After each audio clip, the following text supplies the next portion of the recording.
All right. I am here. I think I'm ready. I just had something to eat because I was feeling a little famished. Just a little famished. But I'm ready to get things started. Happy Friday, everybody. Let's go. 7 past the hour, 46 degrees outside here in New York City, coming to you live. Good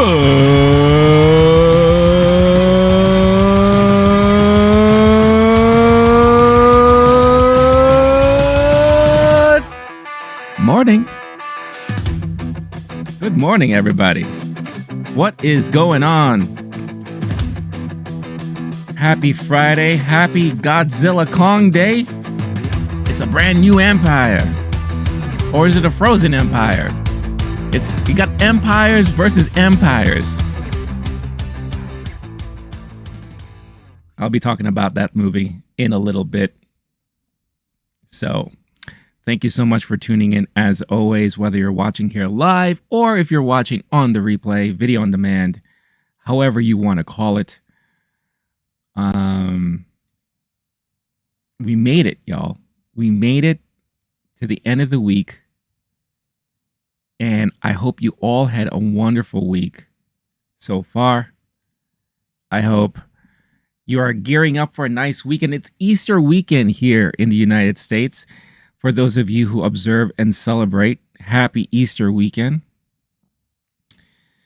I don't really observe Easter like I normally do. Or like religious people do, I should say. I don't go to church. I used to when I was growing up. You know, my family is very Catholic.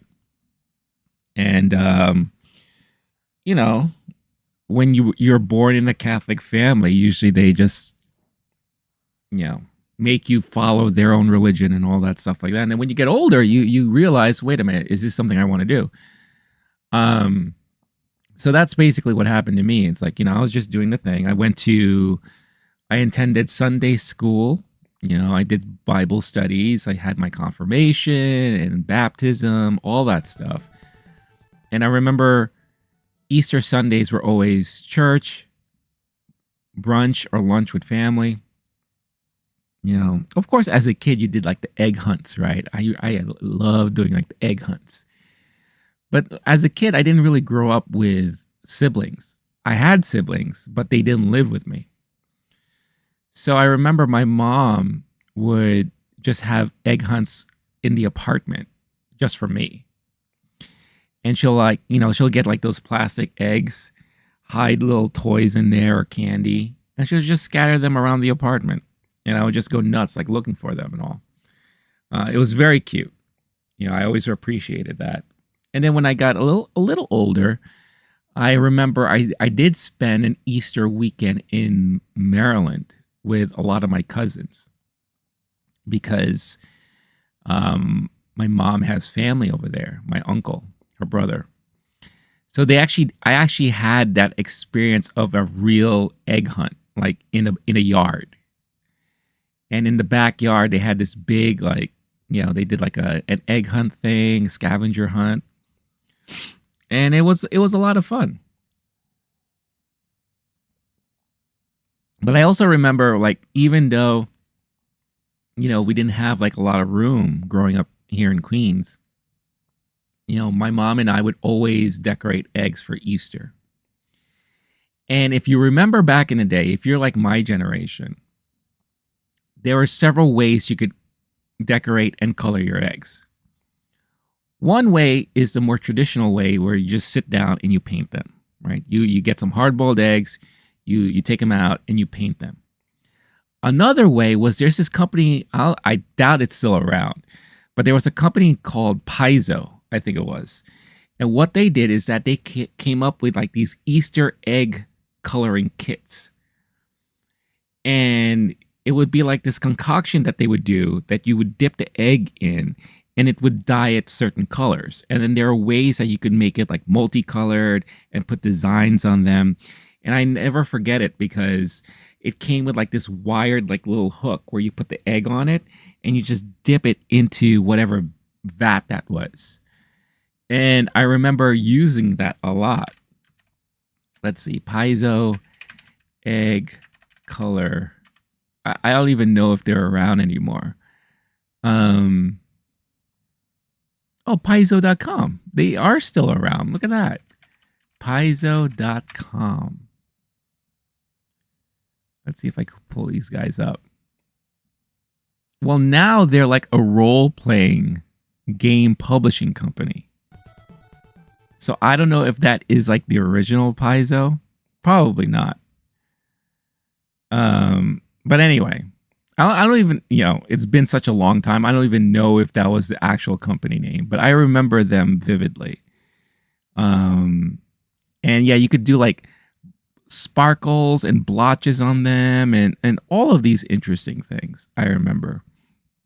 It was actually pretty cool how they came about it. It just made it very easy to color eggs. And then there was another thing that they came up with. And I think this one was like one of my favorites. I forget the company who made them. Maybe it was like multiple companies and all. But there were these plastic wraps that you put around the egg. And the wrap had designs on them. Often it was licensed designs. So at the time it would be like He-Man, G.I. Joe, Transformers. If you are a girl, it was My Little Pony, Rainbow Bright.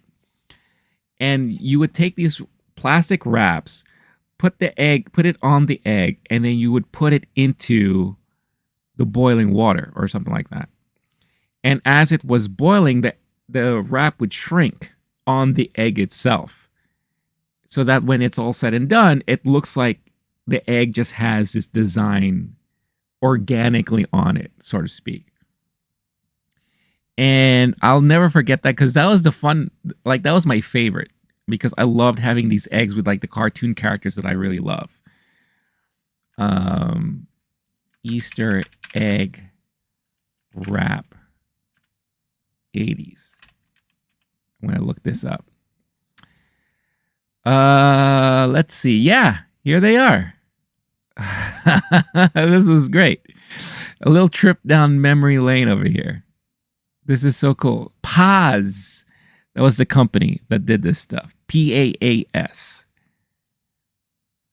And they used to make these wraps based off of all of these different IPs. I mean, look at this. You had Rainbow Bright. It would just be a wrap you put around the egg. They had a lot of those generic designs, colored designs, Care Bears. Here's Mickey. What else you got? There was just so many different licenses and all. But yeah, the company name is Paz. Now I remember. Now that I'm seeing it, I remember it. And I believe these are the same. This is the same company that also did the egg coloring too. I believe. But they had the wraps and all that. And why am I hearing the music popping up all of a sudden?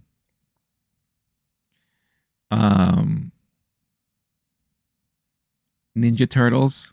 Did they do these wraps for Ninja Turtles too, where you could have like them looking like with the bandanas and all that? That's kind of cute. But yeah, this is the stuff I did when I was a kid. And it was a lot of fun. I don't know what the tradition is these days. How do kids go about with their Easters and what they do? I don't even know what's being sold anymore, to be honest with you. You know, a lot of my nieces and nephews, they really didn't do stuff like this. Or they went the traditional route where they just, boiled some eggs, got some watercolor and some paint, and they painted their stuff. That's it. And it was so weird too, because I remember there was that Easter cartoon, the Easter Bunny cartoon with whatchamacallit. I think it was one of those like the same animation studio that did like Frosty, the stop motion animation. I remember You know, they did Rudolph the Red-Nosed Reindeer. I believe they did one for Easter with the Easter Bunny. And I remember this is something that me and my family never did. Is that after we colored the eggs and all that, and we decorated our eggs, and we do the Easter egg hunt thing, whatever you call it, you would eat them. And I never personally ate them because I was thinking, like, why would I eat them when, you know, I don't understand why I color this thing. So it's in this vat of weird coloring. I don't know if it's toxic or not. And then the wrap itself, it's like you have this plastic thing on the egg. Now I get it. You peel the egg off and you eat it, but I was never really a huge fan of hard-boiled eggs to begin with. I like eggs, but not hard-boiled eggs. So I remember seeing this this cartoon or this animation growing up, and you know, the Easter Bunny, you know, hide the eggs, and then if you found the certain eggs and all that, and you get to eat them. And I remember he would eat them. And I'm like, why are you eating the eggs? It's gross. Don't put that in your mouth. But yeah, I don't know. Maybe that's just me. But Leia, let me know in the comments if you've ever eaten your Easter eggs that you found during an Easter egg hunt. Because I never did. I never saw anyone else do it too. But, you know, who knows? Maybe that is a thing. Starlord in the house. Happy Friday. Happy... Gotta get down, it's Friday. I don't want to get copyright, so I gotta cut it short. Speaking of getting flagged, I don't know what's been going on with YouTube lately. By the way, I should read your comment instead of acknowledging you. Well, acknowledge me. I'm like Roman Reigns. I don't get why reactors blur out Chuck's burnt face in Child's Play. It's not... Oh, I'll tell you why. It's because YouTube has been going on this flagging spree lately. And I don't understand what's going on. My last 2 live streams have been flagged for inappropriate content for advertising. And I'm like wondering why. I didn't do anything or talk about anything that's controversial or obscene and all that. And then it occurred to me, okay, I had that one stream where I ate that sausage pancake on a stick. And I think that got flagged for obscenity or for obscene imagery. I, of course, fought it and they removed it. And then I think because my last live stream, I talked about mental health and the S word when it comes to, you know, depression. And I think that got flagged too. So I'm like, what's going on? Why is there so much oversensitivity on YouTube right now? Now, when it comes to thumbnails, one of my other streams, you know, when the Oscars came out, I had John Cena, you know, covering his junk with the envelope. And that got flagged. You know, and then I fought that. And I was like, wait a minute, hold on. Like, you guys don't understand the concept behind this. This was on TV. This is part of the Oscars. And of course, it got cleared out. Like right away. So I think there's just an overboard of sensitivity on YouTube right now, and it's flagging so many YouTube videos, and creators are suffering from that right now. So I think that's what they have to do in order to blur that out. They have to blur stuff like that out because it will get flagged now in the system for whatever reason, and it's really annoying. Either that or they're keeping the intrigue for, you know, to kind of like tease you. It's like, well, why is he blurred? I gotta watch the video now. You know, I think it's a little bit of that stuff. Is this in regards to, I read something that there was like a new Chucky movie in the works. Is that right? Is that what these videos are about? I'm just curious. I was never really a big Child's Play fan. But it would look worse if you blur out the hot dog. That would. One of my popular videos on the channel right now is This is going back now 3 years ago or something. Really, really early on in my YouTube quote unquote career. I did a reaction video and recap of this series from where was it from? From Finland. No, from Denmark. Called John, what was it called? Shoot, I'm totally blanking right now. John Dillermand. And it was kind of like the stop motion type of animated show for kids. This is for kids in Denmark. But the guy has this penis, basically, that is out of control, and he can use it for a multitude of things. He could use it like a rope. He could climb buildings with it.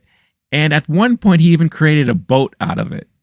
Because it just extends uncontrollably, and it sometimes it even acts on its own, as if it's like it's its own entity. And it was the craziest thing that I have ever heard of. So I did a video for it, and my thumbnail is basically you see him standing there like with this face on, and his thing is out of control, but I blurred that part out. So of course it looks nuts, right? You look at that video, and plus you see my face like, so you look at that and you're like, what is going on here?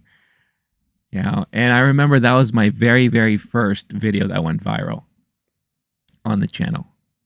And I think to this day it has like over 80,000 views or something like that. And on occasion, from time to time, there will be a new comment here and there. And it reminds me of like, oh my God, I remember that series. I should probably do like a follow-up and see where that series is today and what happened with it, because it's really hilarious. Starlord, they stupid. Yeah, I know. Well, it's YouTube. I don't know what's going on. Everyone's being very overly sensitive. Oh, you saw that video? Okay, that's awesome. Yeah, that was like really, God, it feels like forever ago.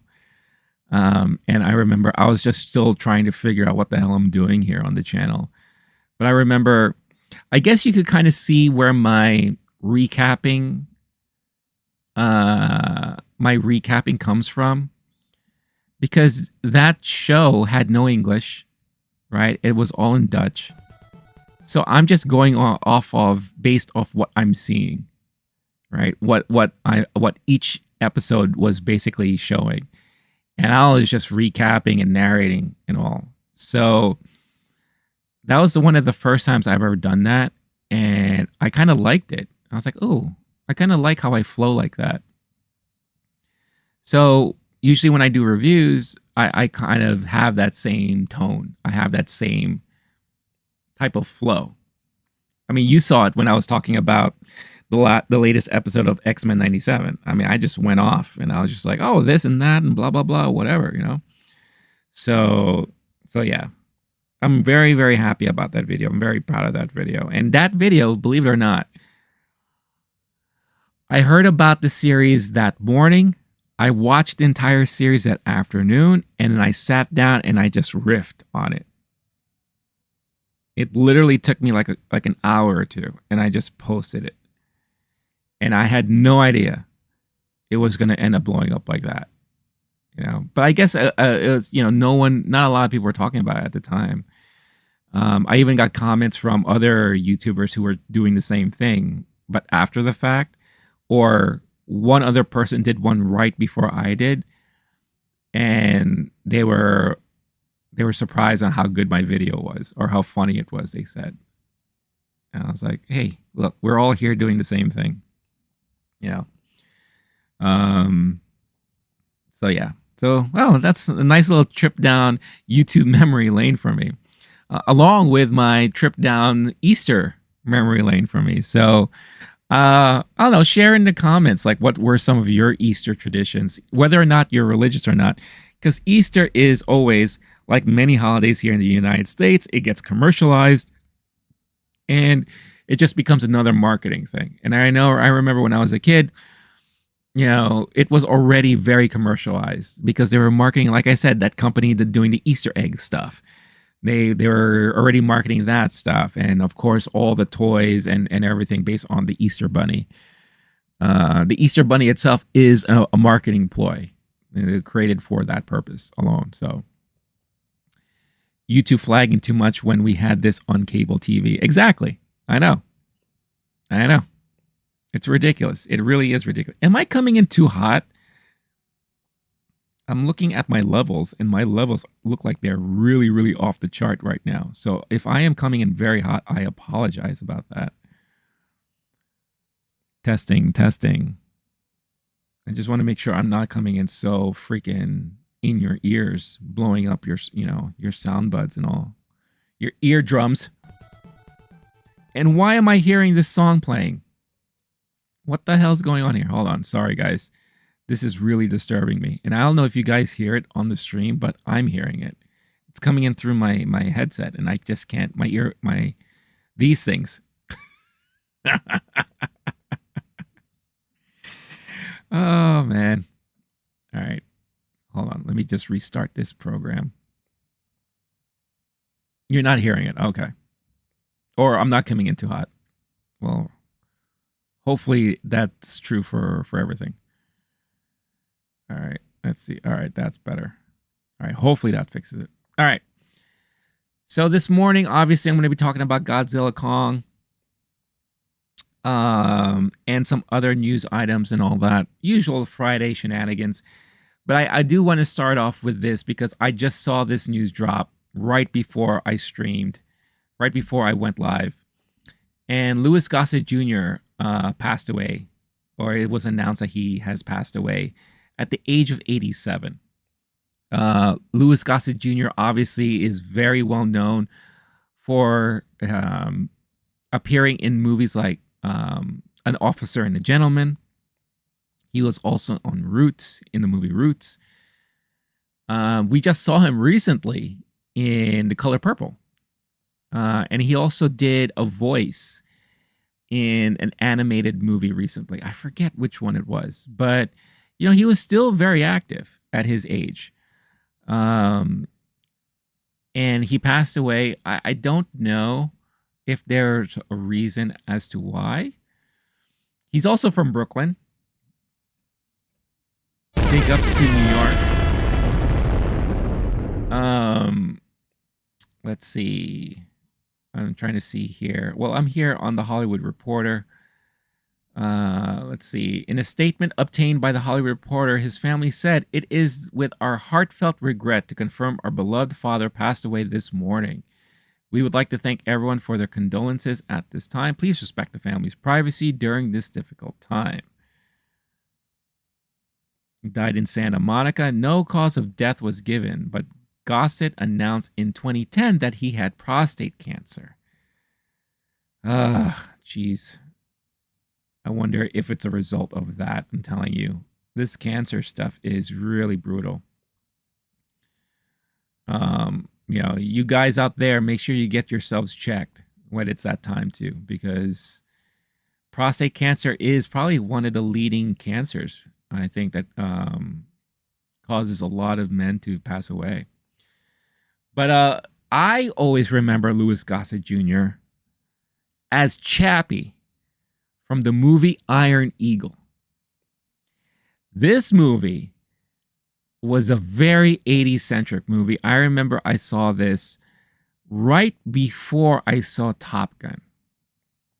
And for the longest time, Iron Eagle was my quintessential, fighter pilot kind of movie. And Chappy was kind of the older guy, the mentor of the young up-and-coming pilot. And he always got angry at this pilot because he loved playing music as he's flying the plane. So he had like this tape deck, strapped to his leg in the cockpit. I said cockpit.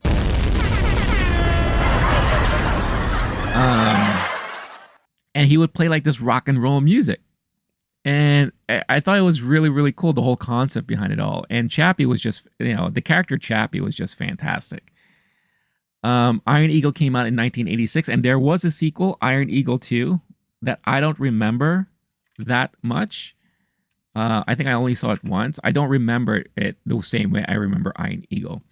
Funny story about Iron Eagle 2 is that, not the sequel, but Iron Eagle, is that it did come out the same year as Top Gun. So it's funny how Hollywood works, where you usually have two movies coming out within the same period of time that really touch on similar topics, right?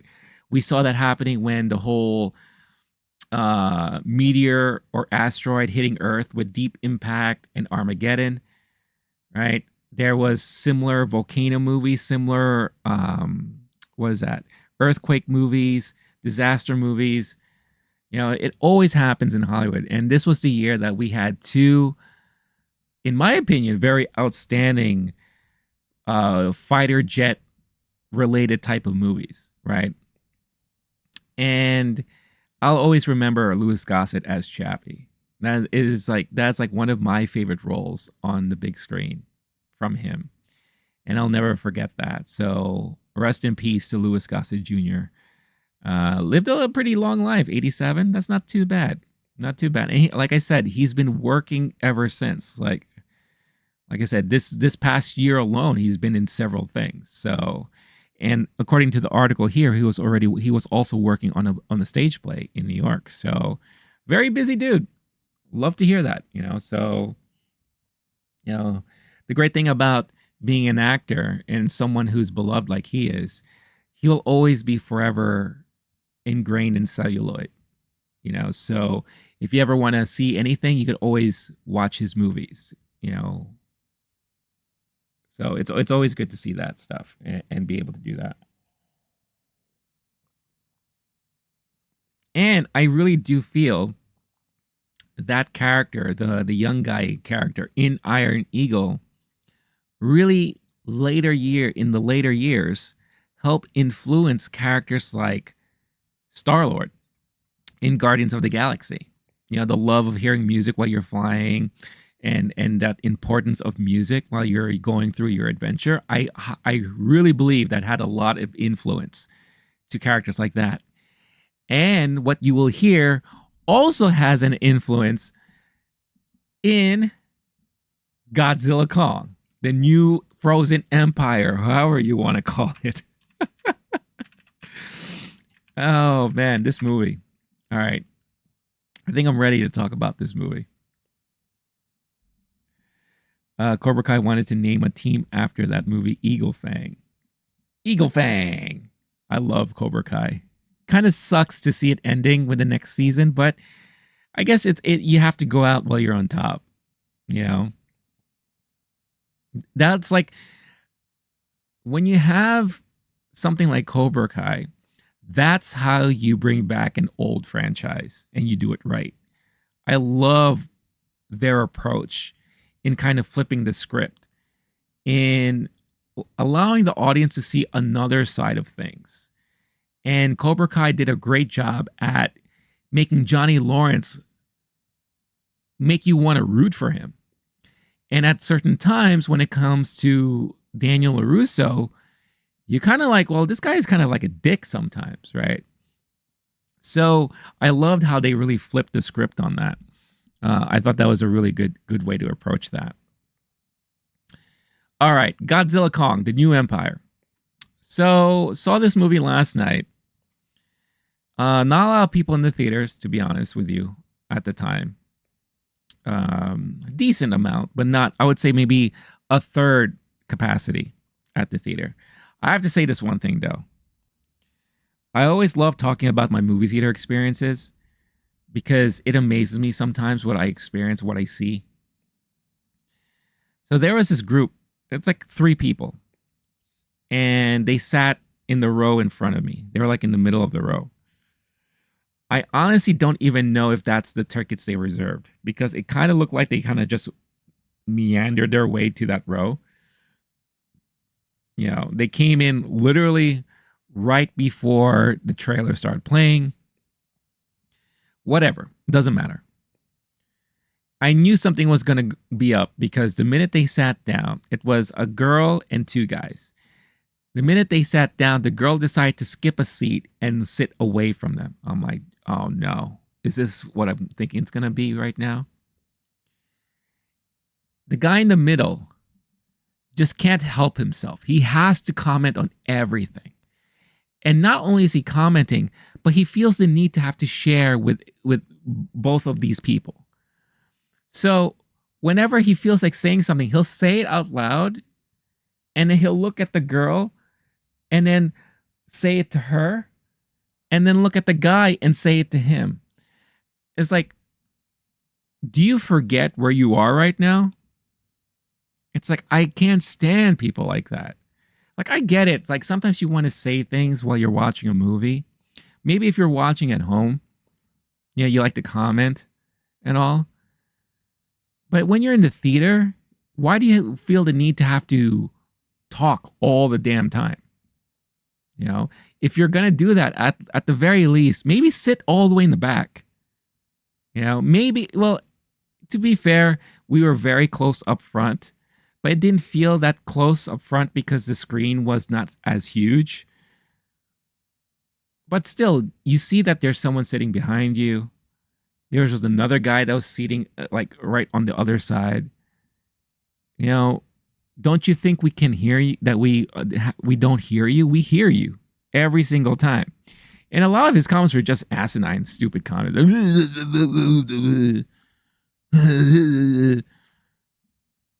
Like, shut the fuck up.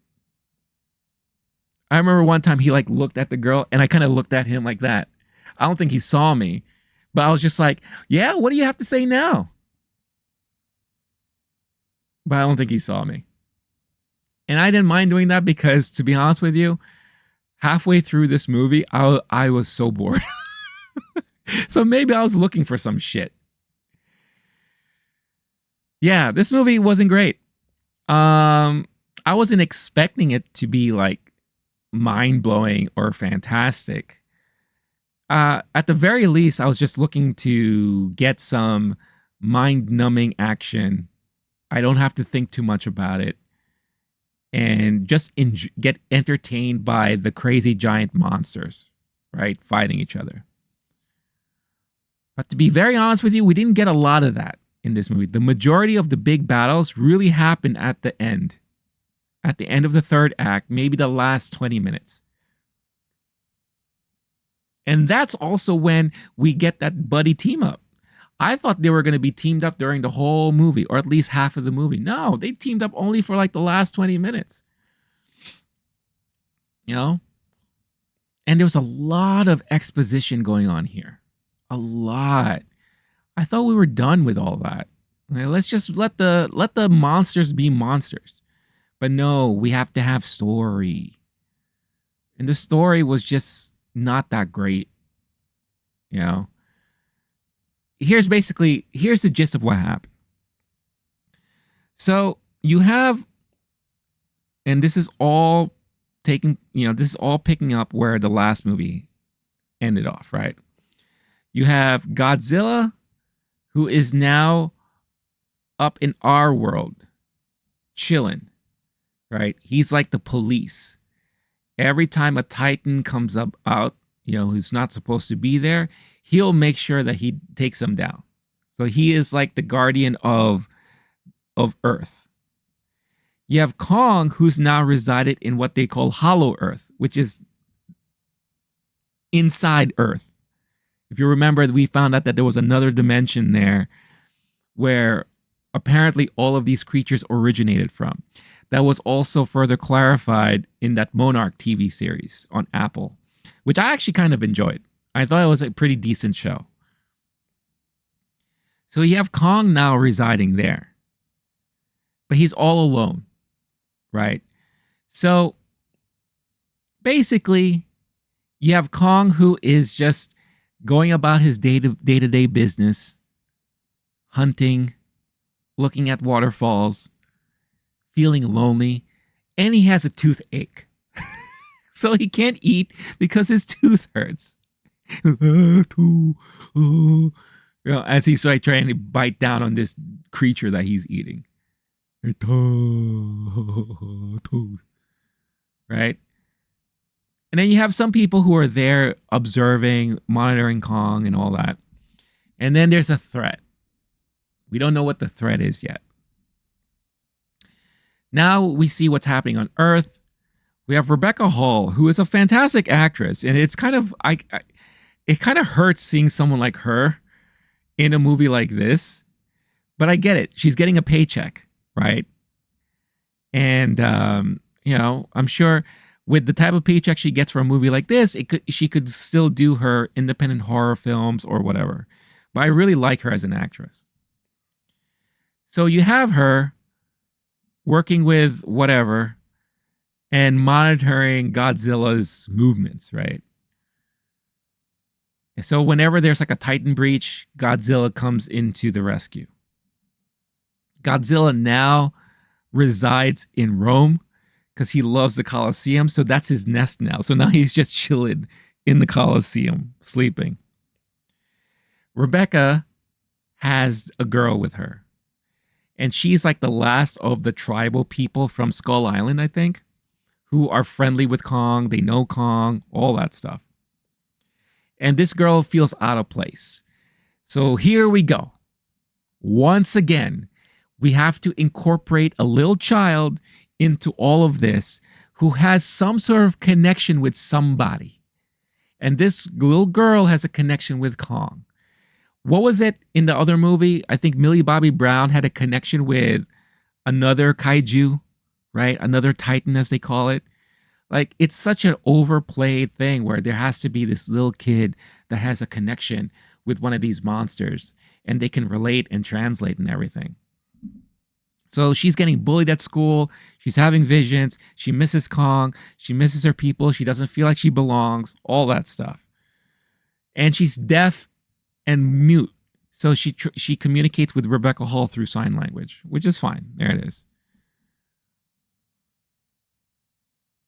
So Kong all of a sudden decides to visit Earth. Like, I'm bored. I'm going to come out and say hi to everybody. But also, my tooth hurts. So he comes out all in pain. And she's there. The little girl's there. And she's like signing with Kong. And he's like, oh, Kong's hurt. It looks like there's something wrong with his tooth. So who comes to the rescue? In comes flying Mr. Rock and Roll himself, Dan Stevens, who I think loves playing these like out of left field characters that are very suave and like rock and roll. And he's coming in hot, flying this ship, pumping the rock and roll music, especially like the 70s, 80s type of music. I'm like, hold on. Where have I seen this before? Remember I mentioned Iron Eagle and how that influenced Guardians of the Galaxy Star-Lord? This fucking guy is taking cues from Star-Lord because he has a very Star-Lord persona. Very Star-Lord persona. He's like Mr. Cool and like, hey, what's up, everybody? Here I come to the rescue. And he's like, oh, it looks like the big ape has a toothache. Time to remove it. And they use this crazy contraction to basically tie a rope around his tooth. And they use the ship to fly away and yank the tooth out. And then they create a new tooth and they shove it back in there. Right? And they're like, there you go, Kong. Enjoy your new tooth.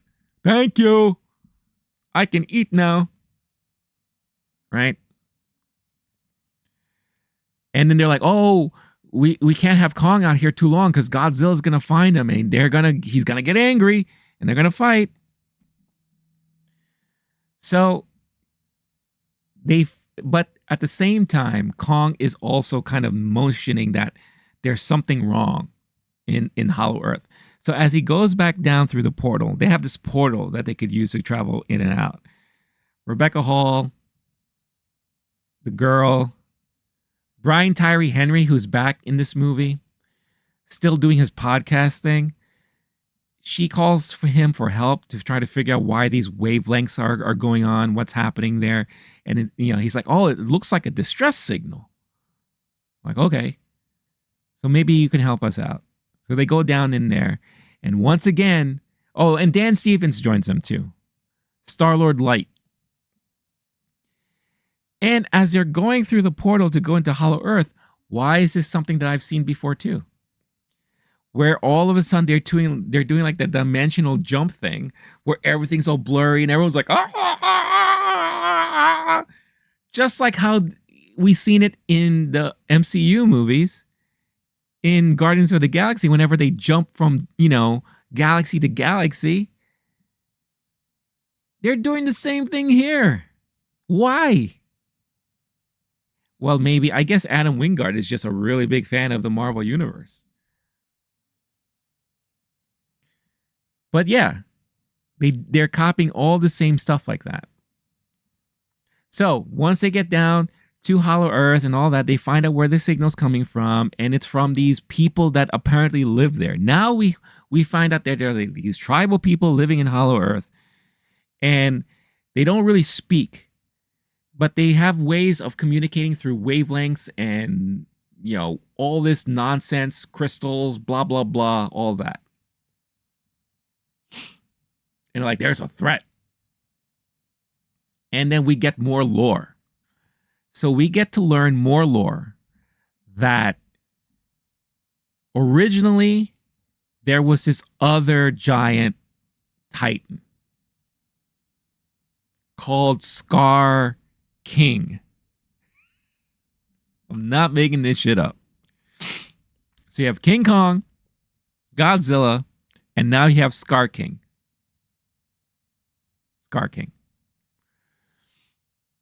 And Scar King was trying to slave everything and take over, and Godzilla had to find a way to shut him down or whatever. And I'm just paraphrasing.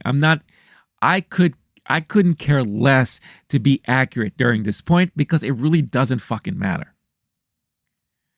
Bottom line, there was this other thing that was previously defeated, but apparently never went away. So this guy, Scar King, which is the big red ape, is causing trouble, right? And enslaving the other big apey Kong-like people. Okay? King Kong sees this, tries to stand up to him, but couldn't fight him. Because Scar King enslaves this other titan that has the ability to shoot freezing breath. So you get where I'm going with this? How it's like Frozen Empire? Because there was a lot of moments where this other titan is spewing out its ice breath and freezing everything. So we have two movies out there with a freezing, frozen threat out. And this is another one. No wonder why they came out weeks after each other. A week after each other. So Kong gets his arm frozen. Now he's hurt. He also befriended this little guy, the little shit that you see in the trailer. He ends up becoming like Baby Kong. But he was like the child of one of these enslaved Kongs. And to show dominance, Scar King just threw this guy into lava. So now he has no dad or no guardian or whatever. So he now is attached to Kong, right? Like, oh, Kong, I'll take care of you. You're like my dad now. And so Kong goes to finds out where this tribal people are that all know him and they all respect him. And that's also where Rebecca Hall, all those people, they're there. Shows up, Dan Stevens looking at Kong like, oh my God, looks like he has frostbite. Well, it's now to finally test out our new contraction that we've been working on.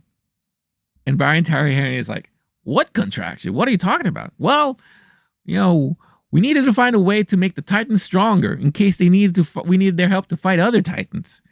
So they built this robotic arm, basically, that you see in the trailer. And it comes flying in like Iron Man. You know, like how Iron Man, whenever he has a new piece of armor, it always flies in over to him, and then he kind of just like, whoop, whoop, whoop, right? This kind of does the same thing. Again, another Marvel influence going on here. So Kong gets this thing wrapped around his arm. And then here's the big test. Like, oh, it's either he's going to hate it or he's going to love it. If he loves it, we'll know. If he hates it, he'll just, rip it off. So you see Kong like, yeah! He's like, oh, he loves it. Mikey likes it.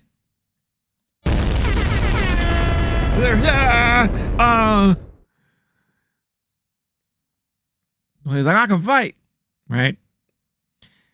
But Kong knows, because Kong is smart, Kong knows he needs help. He can't do this alone. So he goes back up to Earth, and he's going to recruit Godzilla. Godzilla, during this time, because there were like these indications that all of a sudden these 4 different titans, I think, were coming out. Godzilla senses something is needed. So he goes to this one place in the Arctic or whatever, where there's like a huge, heavy concentration of radiation. And he goes in there and he takes a quick nap while he's absorbing all of this new radiation. When Kong shows up, Godzilla senses him. Like, uh-oh, my nemesis is back. Busts out of the ice. Now he has his new pink hairdo. I need to find Kong. This is the part where it gets weird. Because Kong and Godzilla no longer act like they're these giant monsters. Now they act like they're wrestlers. It becomes like a wrestling scenario. Like a WWE scenario. And hear me out on this. The minute you see Godzilla rushing in and Kong sees him, Kong is like, and I'm not joking here. He does one of these things. Wait. And then Godzilla just goes bang. And they start fighting. And they're going toe to toe. And the whole time you see Kong being like, hold on. Wait a minute. Godzilla doesn't care. He's like, I don't like you. I'm going to beat you up. They get into this tussle, and I kid you not, Godzilla gives Kong a pile driver. He literally picks Kong up and does one of those things. I'm just like, and then I laughed so hard in the theater. I laughed out loud that I even disturbed Mr. Talkie Talk in front of me. I laughed so hard. It was so comical to me. Right? Now, as they're fighting and all that, kick back to what's going on in this hollow earth. And Starlord, I see your chats. Don't worry, I'm gonna address them. I'm not ignoring you. I just want you to know. And the girl, she's realizing that she is one with this people. This is her tribe. This is her people, right? So now they're trying to doll her up because it turns out that these people are also guarding another Titan, a treasure Titan. And who's that Titan or kaiju? It's Mothra. So now she's like, I need to talk to Mothra. We need Mothra's help because Mothra protects the people. So she is dolled up and all that. And all of a sudden she's like, oh, and then busts out Mothra. And Mothra's like, I will help you guys. And starts flying around. All right, go back to Earth. These guys are still going at each other. Like, fuck you, no, fuck you. And then Mothra shows up. Stop it! Bring! Separates them. And in Mothranese, whatever language Mothra speaks, Mothra's like, you guys got to work together. We have I'm telling you, it's so funny because you could literally add a dialogue track to what's happening. And that's what was going on in my head. I'm creating dialogue as to what I'm seeing transpire on screen. And you see, he's like, we got to work together. There's a threat down below. Really? Well, why didn't you say that in the first place? You have Kong basically looking at Godzilla, like, huh, huh? And Godzilla's like, huh. And Kong's like, yeah. And Godzilla's like, yeah. And like, okay, let's go. And they all jump to Hollow Earth together. And you see Scar King now still, with his group of people, and they caught wind that there's this tribal people, and they're like, oh, we gotta find them because maybe we could find our way out of here, and maybe we could also rule up there. And then we finally get to see the big battle. We get to see, boom, Kong and Godzilla show up. And like, let's go! Royal Rumble! Fight, fight, fight, this and that. And the fight's so intense that at the same time, to add more intensity to it, for whatever reason, and this is a part where I kind of forgot what's happening because I fell asleep while they were trying to explain what they were doing. But basically, the tribal people have a way of controlling the gravity in Hollow Earth. So they did something where they were going to collapse a little bit of the gravity to do something. You know what? It doesn't matter. Something happens with the gravity. So now as they're fighting, now everyone's floating around. So they're floating around, fighting, floating around, fighting. And then Scar King sees that there's a way to get out. Oh, I'm going to get out with my frozen friend.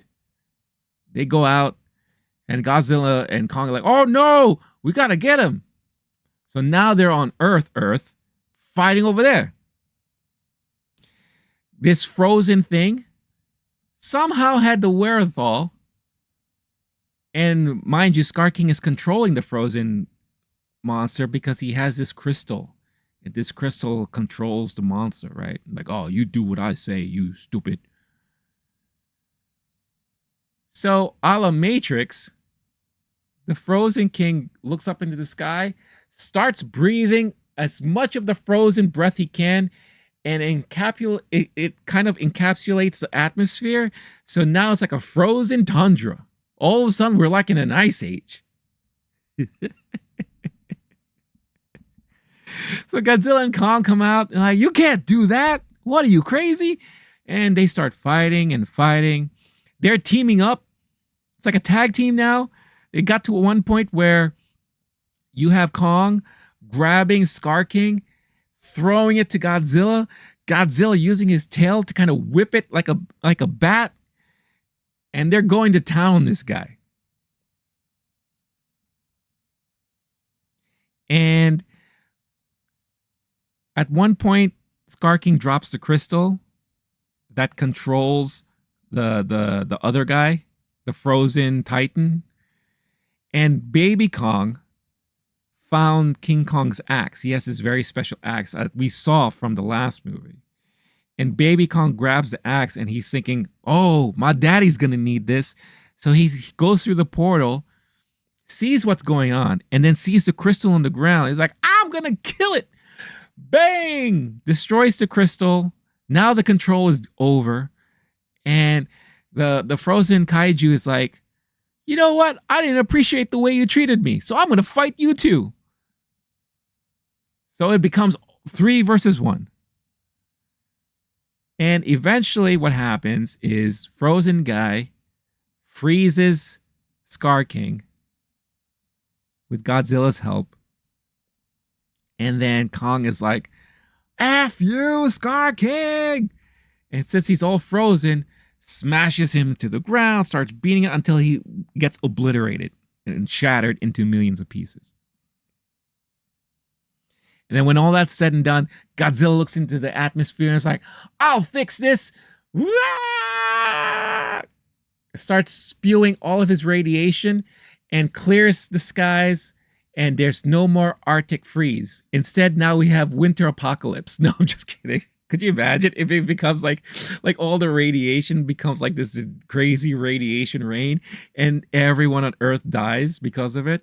Normally, I think that's what would have happened, but that's basically what happened. And then in a very, again, wrestling kind of move or buddy cop move, they both look at each other and Kong's like, good job. And Godzilla's like, you too. And then they go their separate ways.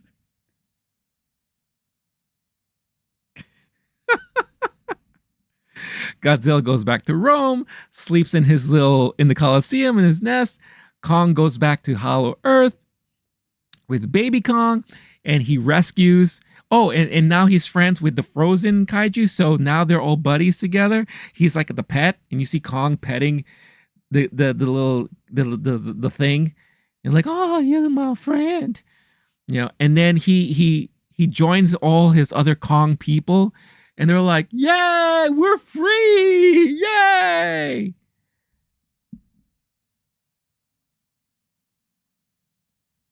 And I think that's how the movie ends. The end. Oh, and Mothra returns back to the tribal people too. Yeah. Oh, and there was this, I guess, supposed to be the touching moment of the movie where, the mom's like, the Rebecca Hall's character goes to the little girl. It's like, I know you've been feeling out of place, and these are your people here. So if you decide to want to stay here, you can. And the girl's like, I don't know what the hell you're talking about, Mom. You're crazy. I'm staying with you because you're my home. And like, oh my God, it's so beautiful. And Brian Tyree Henry and Dan Stevens look at each other like, I love you too, man. Oh. And then that's it. That's Kong Godzilla, Frozen Empire. Or, I mean, the new Empire.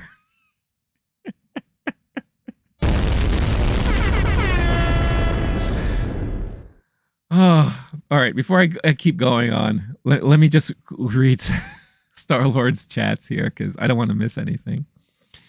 I'm not interested in Godzilla or Kong. They're too glorified. King Kong was invented in 1933, way before my time. Yes, way before my time too.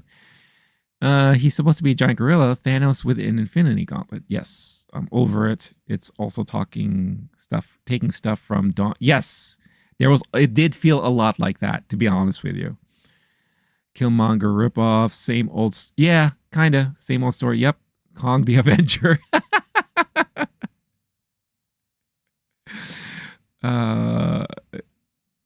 That was terrible, barely an inconvenience.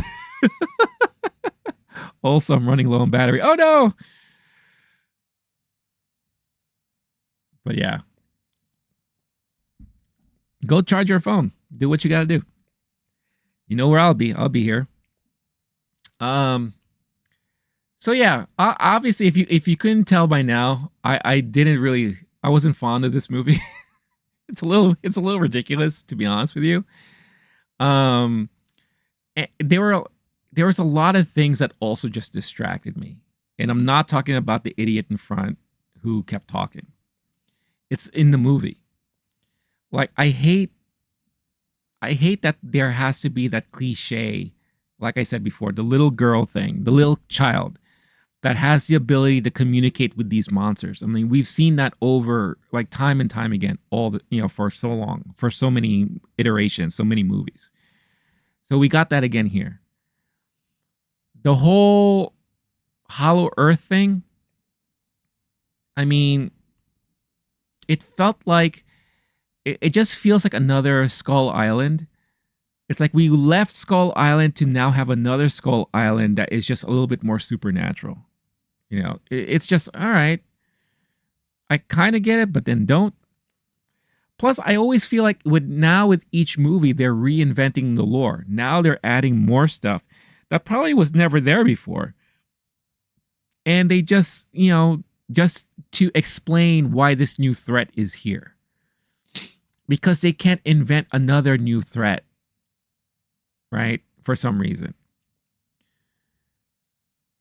Um, I didn't like the fact that Kong and Godzilla were acting more human-like and not as monsters. Like I said, Kong for the most part was acting like a dude. Like when he was like running around and hunting and all this, he is so smart. He created booby traps for the animals that he's hunting or whatever. He has the ability to create these booby traps. Dude is smart, man. Like where did all this come from? I also like that he has like this little goatee going, a little white gray goatee. So he looks very stylish. He looks very hip for today's kaiju. But they were acting very human-like.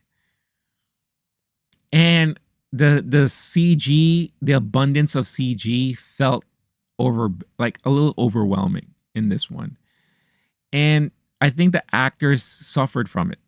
At least it felt like to me they kind of suffered from it, because this movie suffers from what I like to call the Wing Commander effect. Renee, what are you talking about? What's the Wing Commander effect?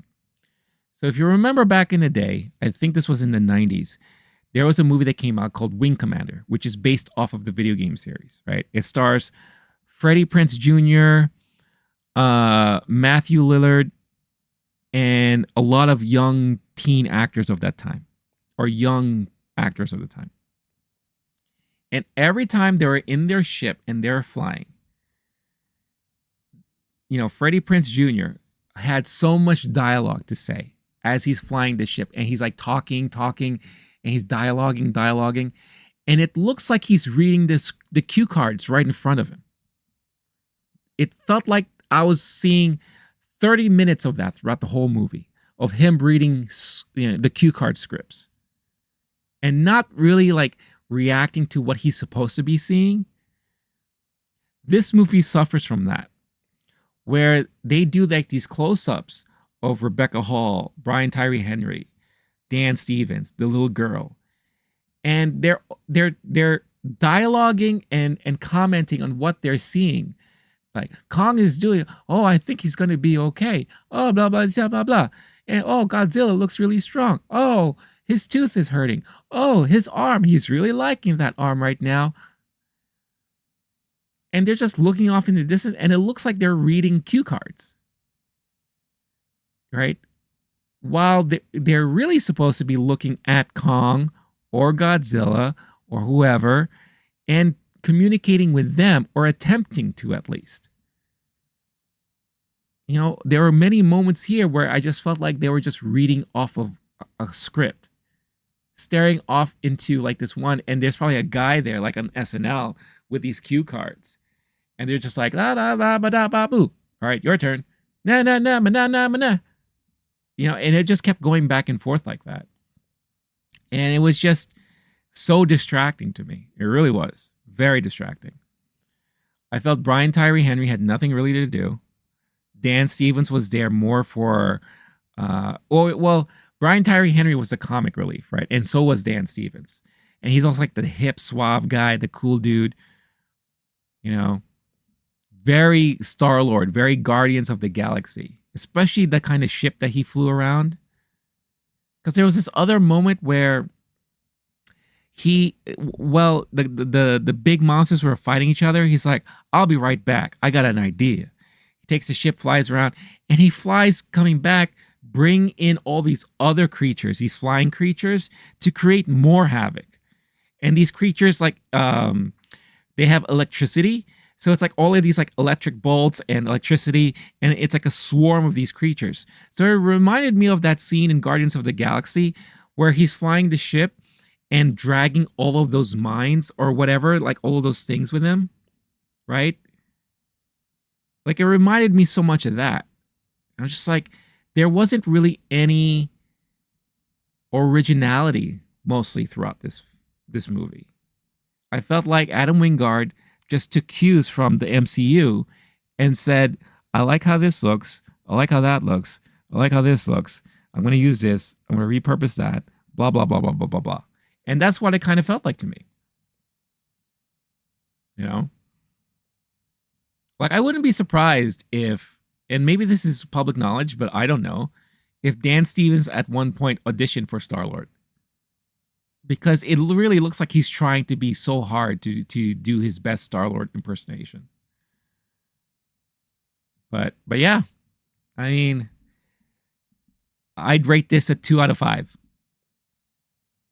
You know, it's definitely a step down from the last movie, which wasn't that great, but I found it to be at least extremely entertaining. And it's definitely a step down from the Monarch TV show.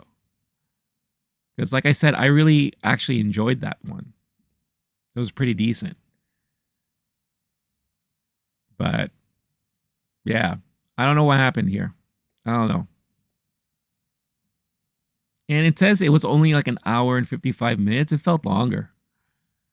Like I said, like there was a good portion of the second act that just felt so boring.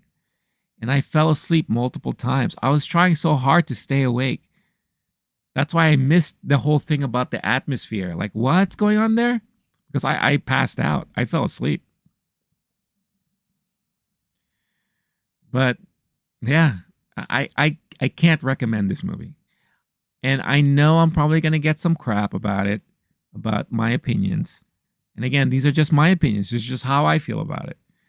I know there are going to be a lot of people who are huge fans of kaiju movies, monster movies, these creature features, and they're going to love it. They're going to enjoy it. And I hope you do. I really hope you get what you want out of it. I hope it entertains you. You know, it's just for me, it did not. You know, and again, I didn't go into this expecting Godzilla -1 level storytelling. I wasn't. But I just wanted to be entertained, and I felt like for the most part I wasn't. You know? Maybe I was too distracted by all the nonsense and the holes that were like appearing in front of me. And all I could do was just focus in on a lot of those problems, those issues. But it is what it is. That's one of the great things about movies is that sometimes they'll hit home, sometimes they won't. You know? You know, we all have our own takeaways from these movies, and for me, it just no, pass. Wasn't great. Yeah. Especially when you say something like Godzilla Kong, you want to see more of their team up throughout the movie.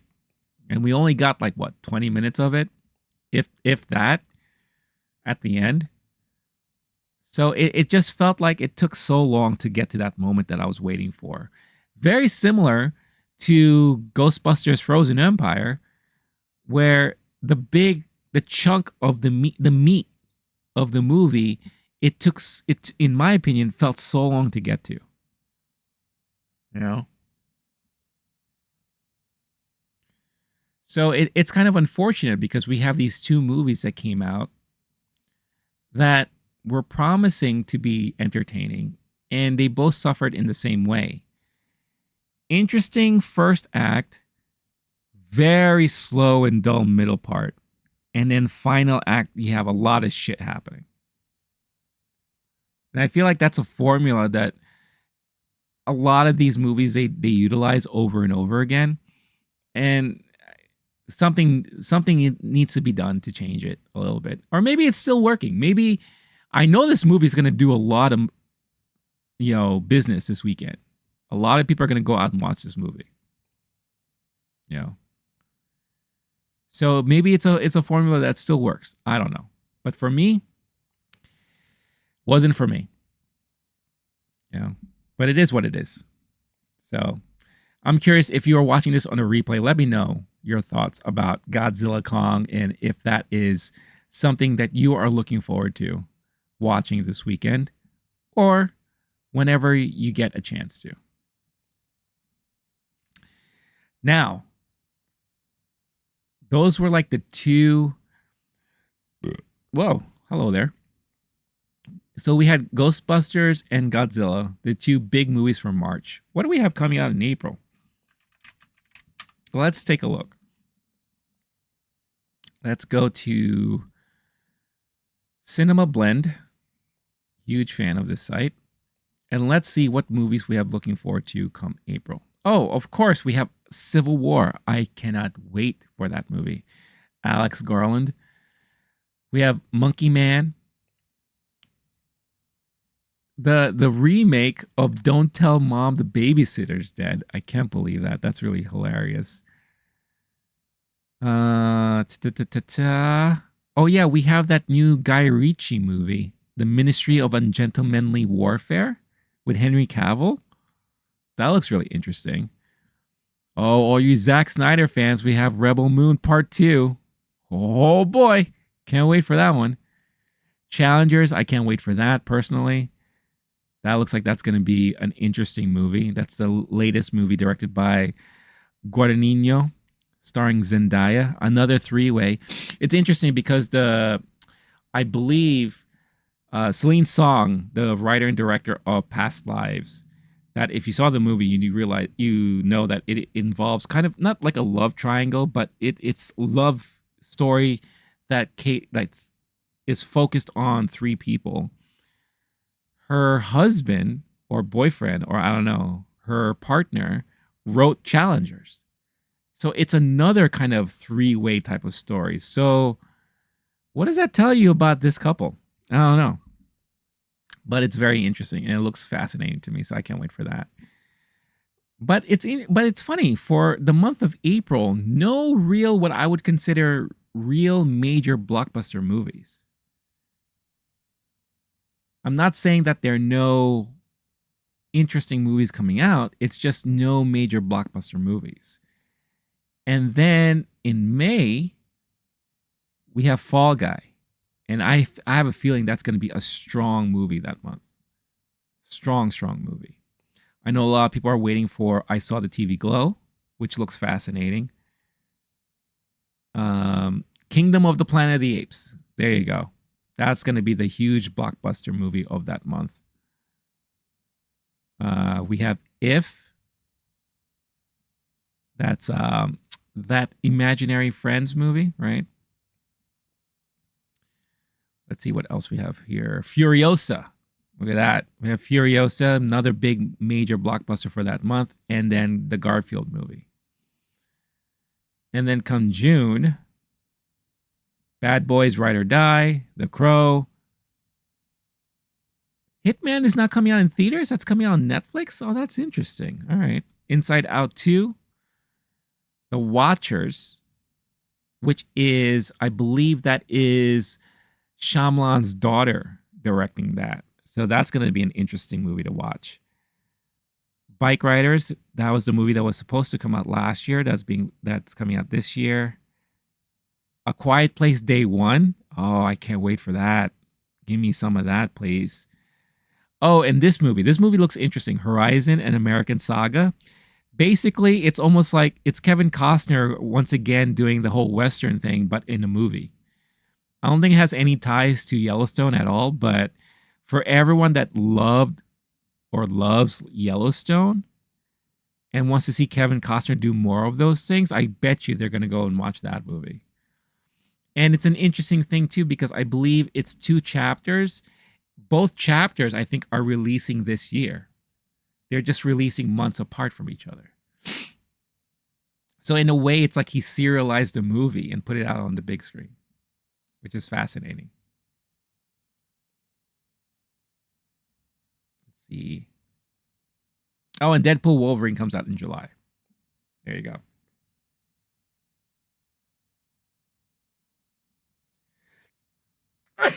Excuse me. Good old allergies.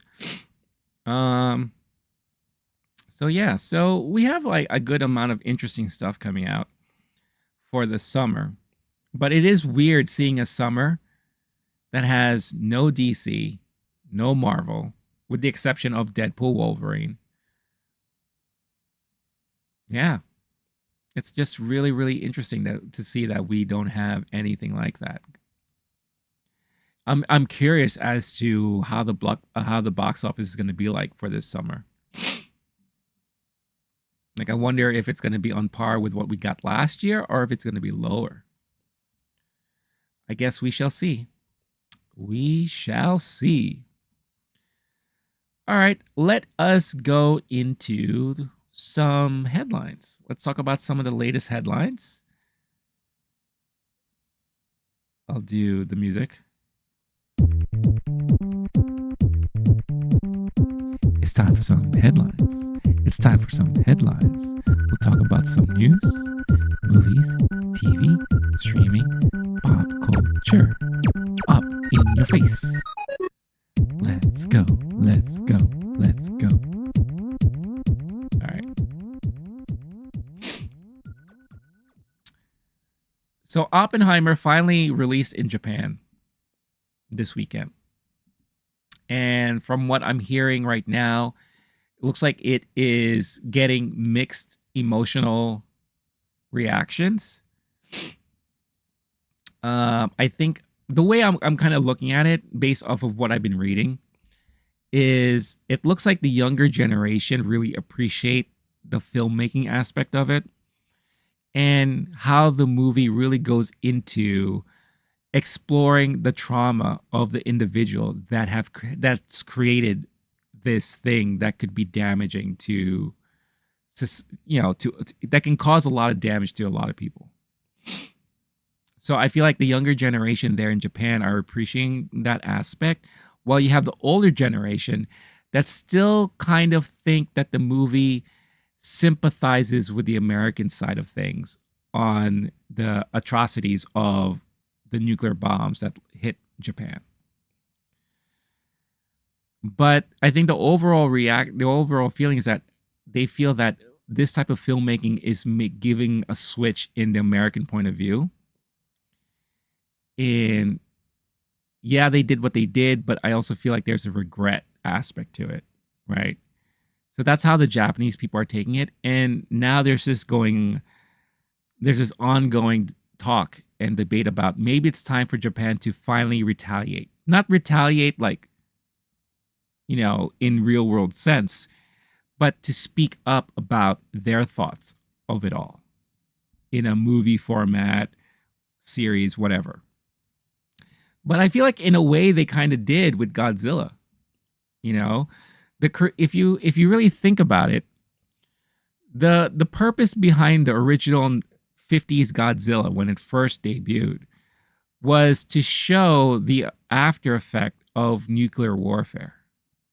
Godzilla was the creation of nuclear warfare and how it's plaguing and still haunting Japan.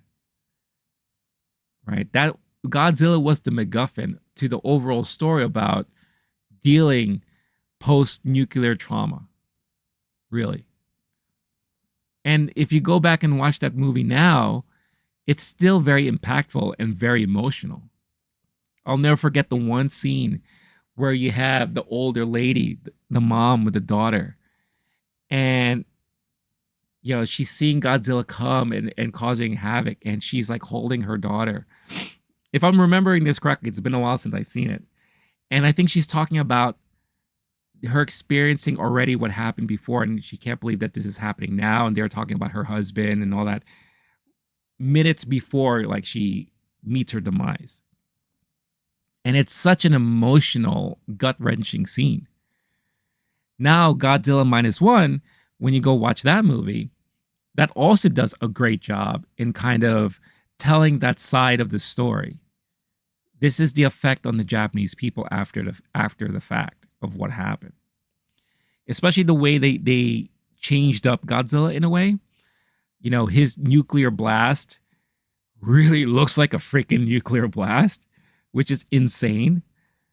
So it kind of puts you in that mind space, in that, that feeling, that tone of what it must have felt like on the other side.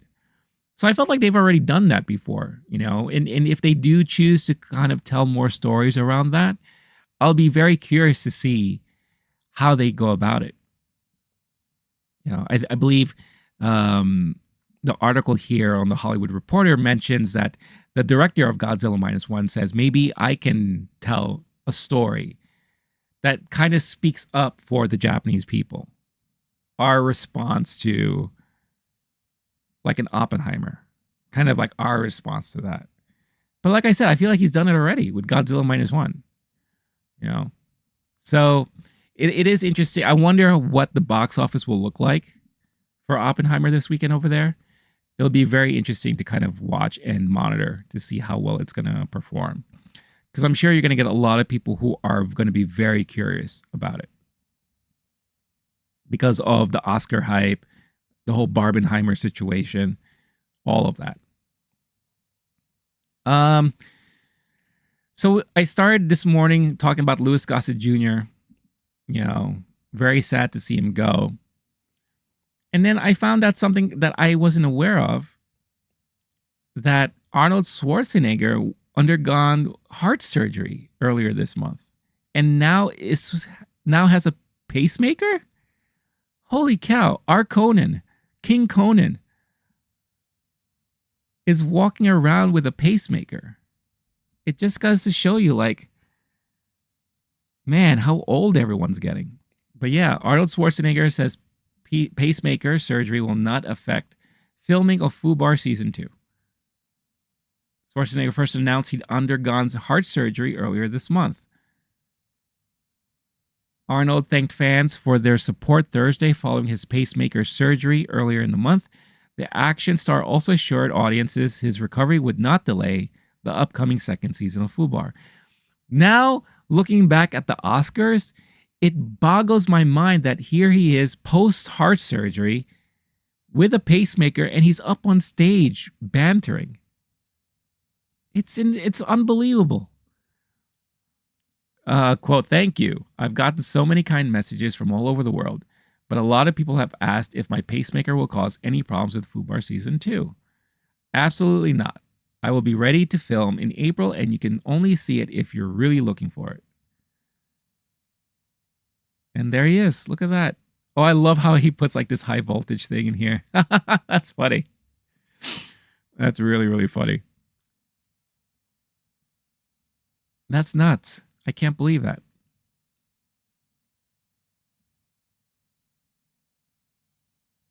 Yeah. He says here, nobody would have ever nobody ever have thought I started the week with a surgery. I want to thank my whole team at the Cleveland Clinic. All of the doctors and nurses took amazing care of me and made the surgery as painless as possible. Unreal. Unreal. Well, I'm glad he's still around. I'm glad that we still have some more time with good old Arnold there. But yeah, it's crazy how we're getting to that point where a lot of these big names that we grew up with are in their golden years, and how a lot of them are either passing away or having health issues like this. It's crazy to think about. You know, here's this behemoth of a guy, larger than life. You know, we grew up watching him as, me first watching him as Conan. And those movies are fantastic. I love those movies growing up. And then, of course, Terminator and all of his action movies, you know, Commando, Predator. And then he there was a lot of other stuff that he did, like that movie Eraser. And that crazy religious movie, End of Days. Oh my God. Let's not talk about Last Action Hero. That was such a disaster. But then even like movies like Kindergarten Cop, Twins. For a lot of you, Jingle All the Way. Not one of my favorites. You know, but he's such a larger than life type of persona.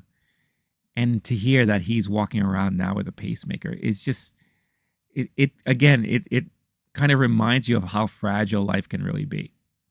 You know, but I'm really glad to see that he's doing well, and that he's still out and about, and he's energetic and still doing things. I love seeing that. So really, really happy for that. Here's this other news again about Alamo Drafthouse. I feel like Alamo Drafthouse has to find themselves in the news at least once a year. This time, it looks like they are up for sale. Now, it's already been rumored for a while that they're kind of struggling with money. They closed down some of their locations within the last couple of years, I believe. I think they even partnered up with Funko Incorporation for, I think, their merchandise division or something along those matters.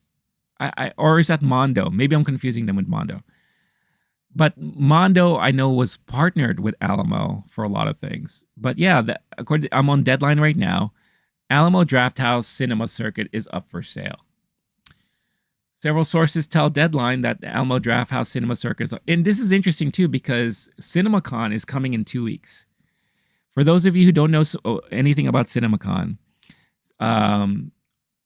CinemaCon is this yearly industry event that's really catered to movie theater owners, the movie theater industry, and it is the chance for studios to advertise and promote whatever films that they have coming up within the next year. So I guess if you think about it, back in the day, E3 was the video game industry on display for retailers and press. CinemaCon is that for that industry, right? And it's one of those things I've always wanted to go to. I am nowhere near the qualification for press yet for that one, but let's see. Hopefully in the next couple of years.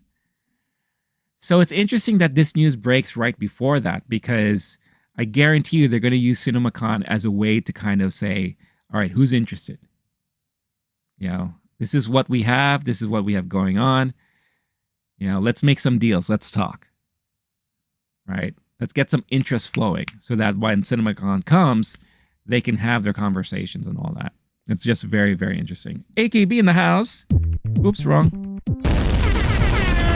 Well, we could have that too. Yeah, Alamo Drafthouse.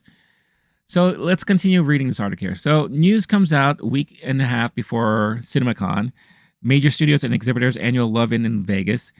Some studios have heard the sales pitch for the Cinephile Circuit, which counts 41 locations across 13 states. No bidders as of yet. No word on an asking price for Alamo Drafthouse.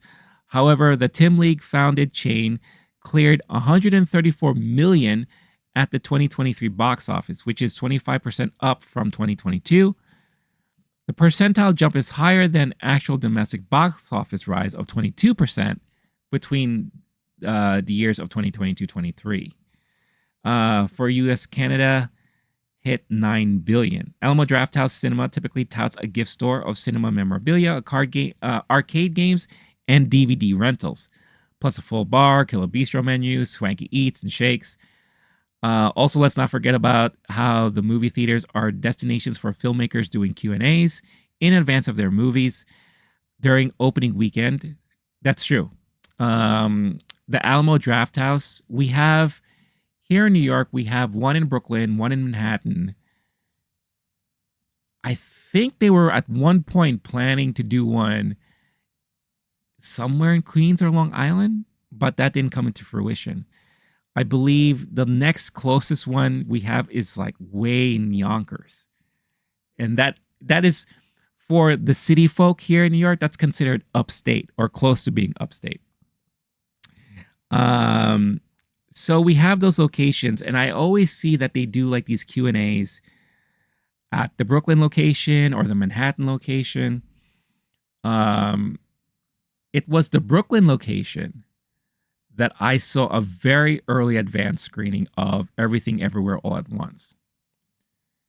And they were always good with having these advanced screenings for more of these like lesser known movies, independent movies, and they love teaming up with A24, which again, huge stan of, if you know me by now.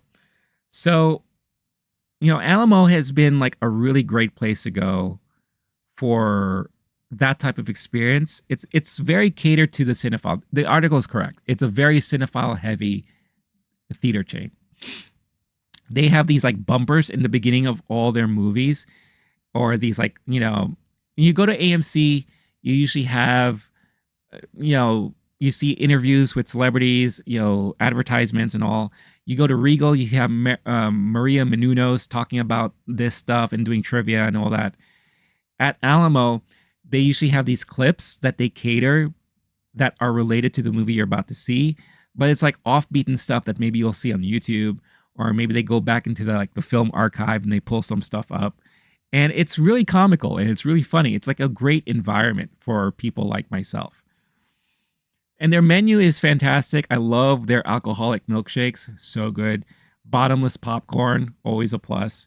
And their cookies. Ooh, fresh to bake cookies made to order. So, so good. But it is expensive. I will say that. It is expensive. So it's not one of those movie theaters that I can go to every week like I do. That's like an occasion thing, a big event thing, a group of friends thing, a date thing, right? So it's because of that, I'm not also surprised that they are suffering money-wise, because it's hard to maintain a business model like that, especially when you have AMC now doing their own dine-in theaters, and they have bigger reach than an Alamo would. Cinemark, I think, does their own thing too. I don't see Regal doing a dine-in experience. But who knows? Maybe this could be an opportunity for Regal to step up and, purchase Alamo, and that could be their own independent wing of Regal Entertainment. I don't know. We'll see what happens. AKB Mobile, 41 units. Oh yeah, they grew up huge. They blew up. I would even say maybe too much so. And that's another reason why they are also suffering wise.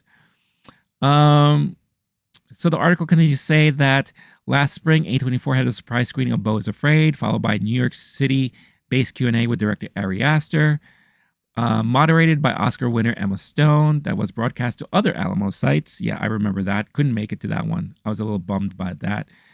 Top locations for Alamo Drafthouse last year were New York City's Brooklyn. Funny, I just talked about that.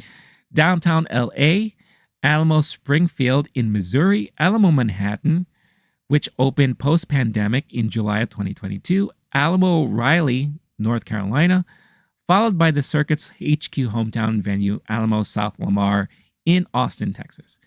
Most of the top-grossing locations are owned by Alamo Drafthouse, but the circuit deals differs in that roughly 17 sites are franchise-owned. That I didn't know, so that's interesting.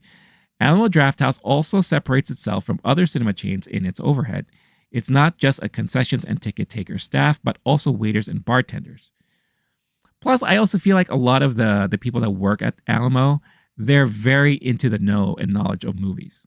I feel like that's a prerequisite. So it's interesting to be able to have conversations sometimes with these people. So I love that. Alamo Drafthouse emerged from bankruptcy coming out of COVID in June 2021, with 5 new locations opening thereafter, along with the shuttering of its Phoenix venue. At the time the circuit came out of bankruptcy, with the completion of a sale to Altamont Capital Partners funds managed by affiliates of Fortress Investment Group and Drafthouse Founder League. Among the new sites that were open, in addition to the Manhattan Financial District locale at 28 Liberty, were an Arlington, Virginia, DC-based Alamo that threw open the doors in October 2022, as well as Kung Fu-themed 9-screen cinema and part martial arts museum in Staten Island that featured a collaboration with Wu-Tang Clan founder RZA.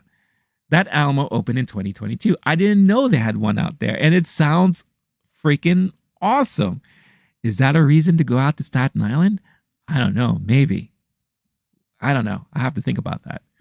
I have yet to go to the Manhattan one. I love the Manhattan one because it is very catered to Ghostbusters in a way. There's like a Ghostbusters mural that they have there. Very cute from what I see in the pictures. Last July, Michael Klusterman was named president of Alamo, replacing Shelley Taylor, who retired at the time. Alamo Drafthouse Cinema did not respond to Deadline's request for comment about its pending sale. Oh, I had no idea you couldn't see the article. I'm sorry. It was all on me. But yeah, very interesting stuff there. Very, very interesting stuff. Let's see. AKB. I remember my first Alamo Drafthouse experience watching The Tribe Called Quest in Brooklyn. Oh, that's awesome. That's pretty cool. I'll go to Staten Island for that and maybe 2 other reasons. Two other reasons. What are the two other reasons for Staten Island? What else is there in Staten Island? You got Alamo Drafthouse. Oh, are you waiting for two other reasons to go to Staten Island? Is that what it is? Outside of just the Alamo? One of those reasons could possibly be, and I don't know when it's opening, but if you remember, what was that? Pete Davidson and Colin Jost, they bought a ferry, a Staten Island ferry, and they are decommissioning it now, and they're turning it into a dockside restaurant bar event space or something like that, which sounds like that could be also fascinating and interesting. I don't know. So yeah. So hopefully all things goes well with Alamo. It sounds like, again, when they mention Alamo Drafthouse Cinema Circuit, that sounds like the franchise division of Alamo Drafthouse, which, again, I didn't know that they had such a thing, that you could franchise it. So you would have to, I guess, if you wanted to open up one, you would have to suggest and pitch it to them in order for a franchise to open up somewhere. Huh. That's interesting. Yeah, nothing to visit. I care about inside. Okay, maybe the Pete Davidson Ferry Bar in SI. So, okay, so you have two maybes already, right? You just need the third. Or you would say like the Drafthouse is a definite and the Pete Davidson, Colin Jost, whatever thingy is the maybe. So you need one more maybe. A strong, solid maybe, right? Yeah, I couldn't tell you if there was one in the top of my head right now. So I guess we'll never go to Staten Island. Actually, that's not true. I have a reason to go. I have cousins who live there, and I haven't seen them since I was probably 8 years old. So maybe I should go visit them. So that could be my excuse. I don't know. We'll see.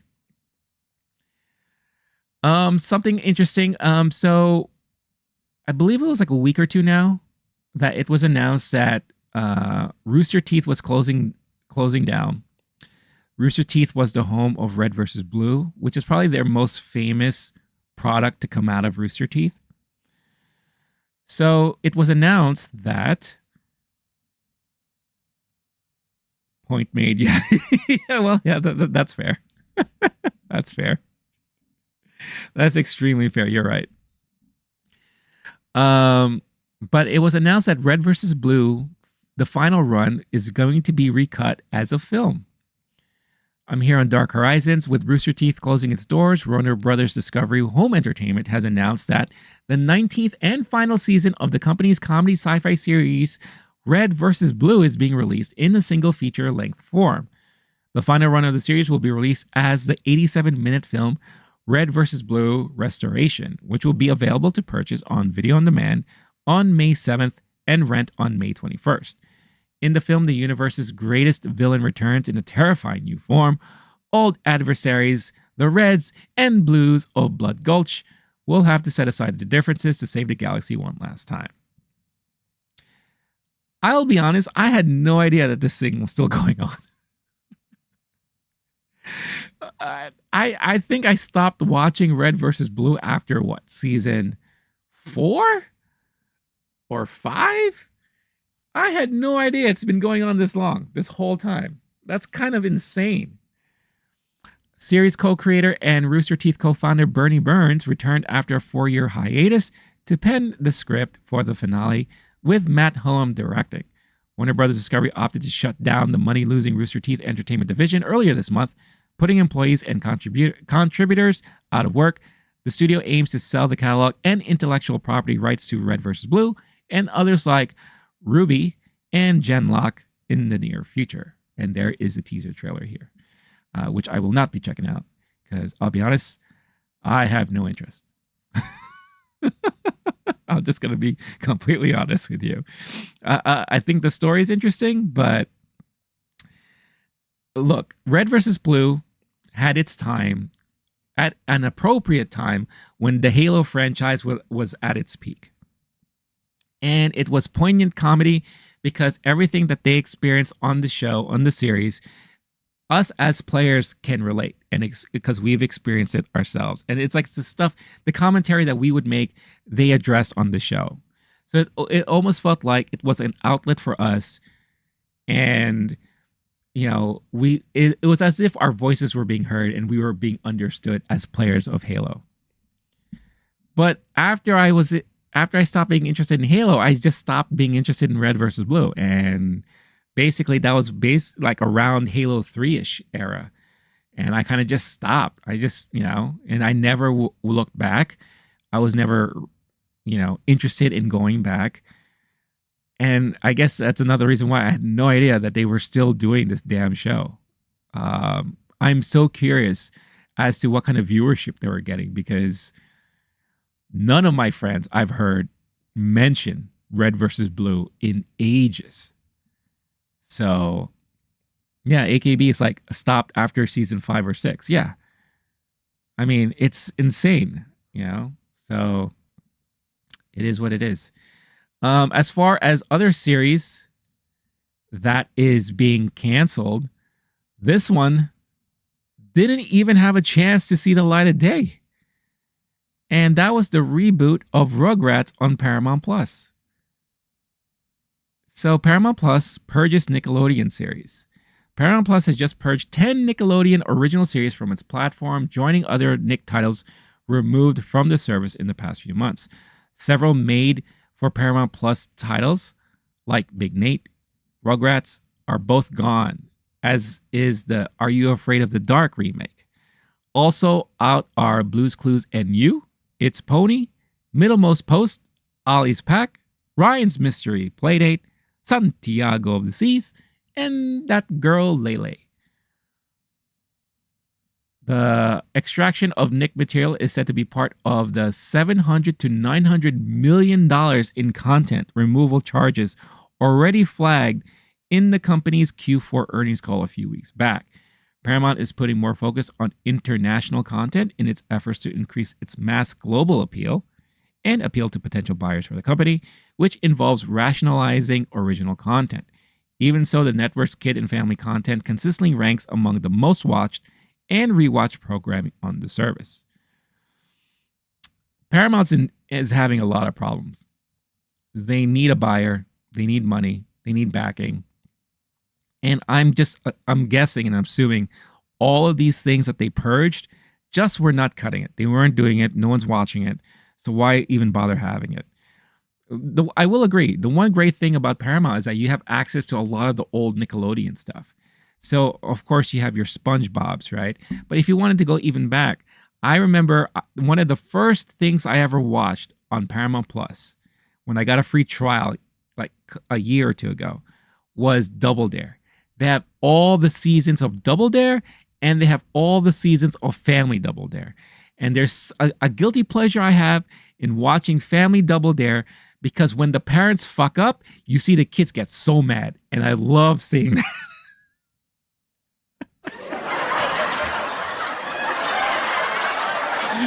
For me, it's the funniest thing to ever witness because it's like you see the disappointment in the kids, like, we could have gone to Universal Studios, damn it. Because, dad couldn't freaking find the damn flag inside the nostril. It's just, for me, it's just so freaking hilarious. And then another great thing was that you could watch all the old Hidden Temple shows. If you really wanted to go watch a lot of like the Dougs and all, all the cartoons that you grew up watching, you could find it there. But for me, it was really the game shows. Guts, you can watch. That video game related one, I forgot that what that one was called. But I loved watching those as a kid. And it was just so much fun to just like, go back through memory lane and watching a lot of these programming. So I agree. Like a lot of the old content that they have there is really worth it if you have kids and if you want to kind of introduce your kids to these things that you grew up watching. But I guess whatever these new things were just wasn't cutting it. And it's unfortunate. It is what it is. And it's business. I hate to say it all the time and time again, but it's business. And just like when Max was purging, when Warner Brothers were purging their movies like Batgirl, the Acme versus Coyote, and they were saying that they were doing that because of tax write-offs. I understand. On a business perspective, I completely understand. But when it relates to me being a movie fan and me being someone who just wants to watch these movies, I get upset. I'm like, I really wanted to see what that looked like or what that could have been. It's kind of unfair to the viewer. But at the end of the day, we don't make the call. We're not the ones paying the big budgets to these studios to make these movies work. Yes, we support it with paying the subscription or buying the movie ticket. But, unfortunately, we are at the whim of the studio system. And I'm just hoping that eventually one day we can see any of those things that were canceled or purged. Maybe they'll be licensed off somewhere else. I have a feeling if Paramount was smart, they would do the Max route and start licensing off these series to other platforms who are willing to pay for it. Like a Tubi or a Mubi or even maybe a Netflix. I think that would be the smartest thing to do instead of just like nixing it and not having it available anywhere. But we'll see. We'll see. A lot of talk about Francis Ford Coppola's latest movie that was screened to a select few people called Megalopolis. This is one of the most anticipated movies from him in recent years. And let's see. Hold on. Sorry. What's going on here? And it has a very interesting premise. Francis Ford Coppola's Megalopolis. Hold on. Let me just pull this up.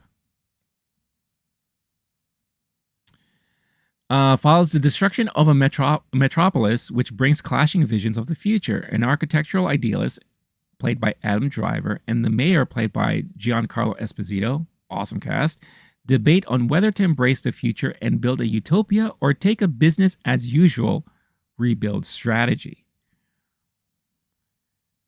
So, from what I'm hearing of those who have seen it, saying it is amazing, the best movie he's done in years, batshit crazy. I'm hearing all of those things.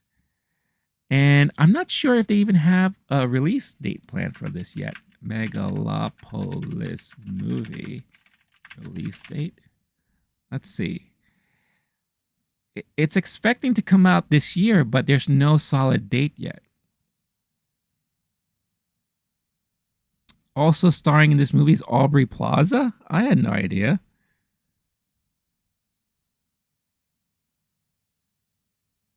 Yeah. I don't know. This sounds extremely, extremely fascinating to me, and I can't wait to check it out. Oh, Lawrence Fishburne's in it? What? Forrest Whitaker? No way. What a cast. Yeah, I can't wait to check this out. So that's interesting there. I think for the last thing I want to talk about here this morning, because this is a topic that really I've always been curious about as to what happened here. So some background story, let me lay out the groundwork before we get into this article. Benioff and Weiss. These are just the last names of these two creators. They came into prominence because they were the ones that wrote and they were the showrunners for Game of Thrones on HBO. Obviously, I don't need to talk more about Game of Thrones. You know it by now. One of the biggest shows to come out on HBO. It, penetrated the pop culture lexicon.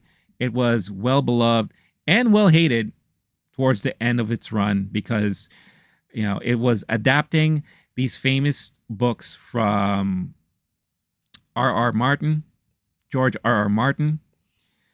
And when they got to the point where the content ended or kind of left off where the books left off, because he's still writing these books.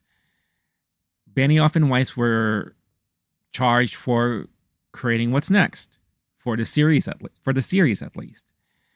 And they said like Martin was involved in some of it, but a lot of the fans just believe that it was all left to Benioff and Weiss to figure it out, which led to a lot of people not loving how the series ended. And I will admit, the last season felt rushed. It did feel kind of incomplete. There were some creative choices that I did not agree with, but for the most part, I still enjoyed it. I didn't loathe it like a lot of people did, but it is what it is, right? So the biggest question was, well, what are these two guys gonna do next? And unfortunately, they were ones that fell into the whole Lucasfilm trap. Kathleen Kennedy grabbed them up, scooped them up, and said they're going to be working on a Star Wars movie. And they were all excited, like, yeah, we're going to work on our vision of a Star Wars movie / series, ? Was we're going to go back. We're going to go back to Old Republic era. And we're going to tell because, we've seen what they could do with Game of Thrones. So imagine like a Game of Thrones throwback Old Republic storyline in the Star Wars universe. I think that would have been fantastic. And then just like many creators that Kathleen Kennedy and Lucasfilm, Disney snatched up, they quickly released. It's like, no, we're not doing this anymore. Change of plan. Yeah, and it's happened a lot. And unfortunately, this happened to them too. So because they have a new series that's out on Netflix right now called 3 Body Count, which I'm planning to watch this weekend, and hopefully I'll be able to talk about it next week. They've been doing a lot of interviews. And they finally are talking about what happened to their scrapped Star Wars, what they're now calling a trilogy of movies. And I really wanted to go over what some of that stuff was here. So I'm back here on Dark Horizons. And let's read what this is all about. Lucasfilm has notably announced several Star Wars projects over the years that basically look like they won't get made. Rangers of the Republic is dead. The Taika Waititi has joked about never completing his script for a Star Wars film, and Rogue Squadron seemed dead until recently with Patty Jenkins coming back around to it. Then there's the 2 trilogies that were teased but never officially announced. One from The Last Jedi filmmaker Rian Johnson, the other one from former Game of Thrones showrunners David Benioff and D.B. Weiss. Whilst Johnson has teased he still wants to make his someday, the proposed trilogy from the Thrones pair has been dead in the water for some time, and they've moved on to their recently launched 3 Body Problem series at Netflix. Out promoting that on the Happy Sad Confused podcast, the pair talked about their Star Wars exit, and Weiss said, "We got relatively far story-wise with the first one, and like it had kind of a basic roadmap for the other 2, and yeah, it was a shame. The truth is, Hollywood's ratio or batting average on things conceived to things that actually finish has never been tremendously high, and there's always going to be ones that get away for various reasons. The ones that just aren't meant to be. So it was sad that the one that was one of them for us. As time goes on, you just kind of need to let it go, those things, because if you don't, you'll drive yourself completely crazy." The pair's trilogy was set millennia earlier in the Old Republic, well before the current canon, and dealt with the creation of the Jedi and its early days. Filmmaker James Mangold's Dawn of the Jedi film is expected to tackle the same subject matter, and the site asked if that was awkward for them, to which Benioff responded, "I love Jim. He's a great dude. So all the best of luck to him." Full conversation is up on the Happy Sad Confused podcast. All right. A couple of thoughts on this one. It sounds to me, and again, this is just speculation, this is conjecture, this is just me picking up what I've been hearing, what I've been reading, how things were being treated and handled in the past. And it sounds like Lucasfilm, Kathleen Kennedy loved this idea. But for whatever reason, they didn't want to move forward with Benioff and Weiss. Almost like they went out of favor with them. We've seen this happen with Colin Trevorrow when it comes to, he was supposed to direct the third of the newest trilogy. And then that's one of the reasons why they had to bring J.J. Abrams back. Right? And we've heard this multiple times. The original director of the Solo movie, which escapes my mind. And then they had to give it to Ron Howard, who stepped in to fill in the shoes. Rogue One, you have Garth Edwards, and then you have the guy who did Andor. And there's debate and speculation as to who really directed that movie, or who directed it most. Because there was, at one point, kind of like a handoff, right? So it sounds to me like they were like, we love this idea. We're not sure we could work with you guys. But what if we share this idea with James Mangold? And James Mangold's like, yeah, I definitely want to do a movie like that. And maybe they felt that they could control Mangold more because they already kind of showed that they did that now since he directed Indiana Jones and the Dial of Destiny.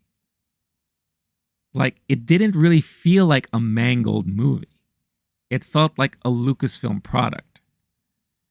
And I think what's happening here is that they like working with people that they could kind of control. Like they could kind of like direct through. And maybe Benioff and Weiss are not those people. Right? Mangold has proven that he can be a company guy. He can be the guy that will do whatever you say. Because if you watch a movie like Logan, for example, and see what James was able to do with that movie, and then you look at Dial of Destiny, you question, you're like, wait a minute, how did this guy who did Logan do a movie like this? It doesn't make any sense. But it felt more like a Lucasfilm product. Right? So I won't be surprised if, even though this premise and concept sounds fascinating to me, and it could be like one of the coolest premises when it comes to a new movie. And I still like James Mangold as a director. But I have a feeling it's going to be another Lucasfilm product, Disney product. And we're not really going to get to see him tell the story or direct the story the way we probably would have wanted him to. Kind of like a Logan. And it's unfortunate, but sometimes directors, actors, they have that mindset. One for me, one for you. Like, I'll do this one for you, get myself in the system, make this dough, make this bag, so that I could eventually do my thing. Are we cool with that? All right, awesome. Got you. Bet. And that's just how the system works. And sometimes, on occasion, you get a director, actor, actress who can do that and still put out great product, whether or not it's a one for them, one for me situation. Look at Denis Villeneuve. Denis Villeneuve has a lot of creativity, has done a lot of great independent movies. And he was easily transitioned into the studio system. And he made movies like Blade Runner 2049 and Dune 1 and 2. And they're all brilliantly done films. So here that's a great example of someone who was able to transition well into the studio system and still do amazing movies. But then you have a situation like this where you have James Mangold, who I still consider Logan to be one of the best comic book type movies ever made. And then he goes off and does Indiana Jones and the Dial of Destiny. Wow.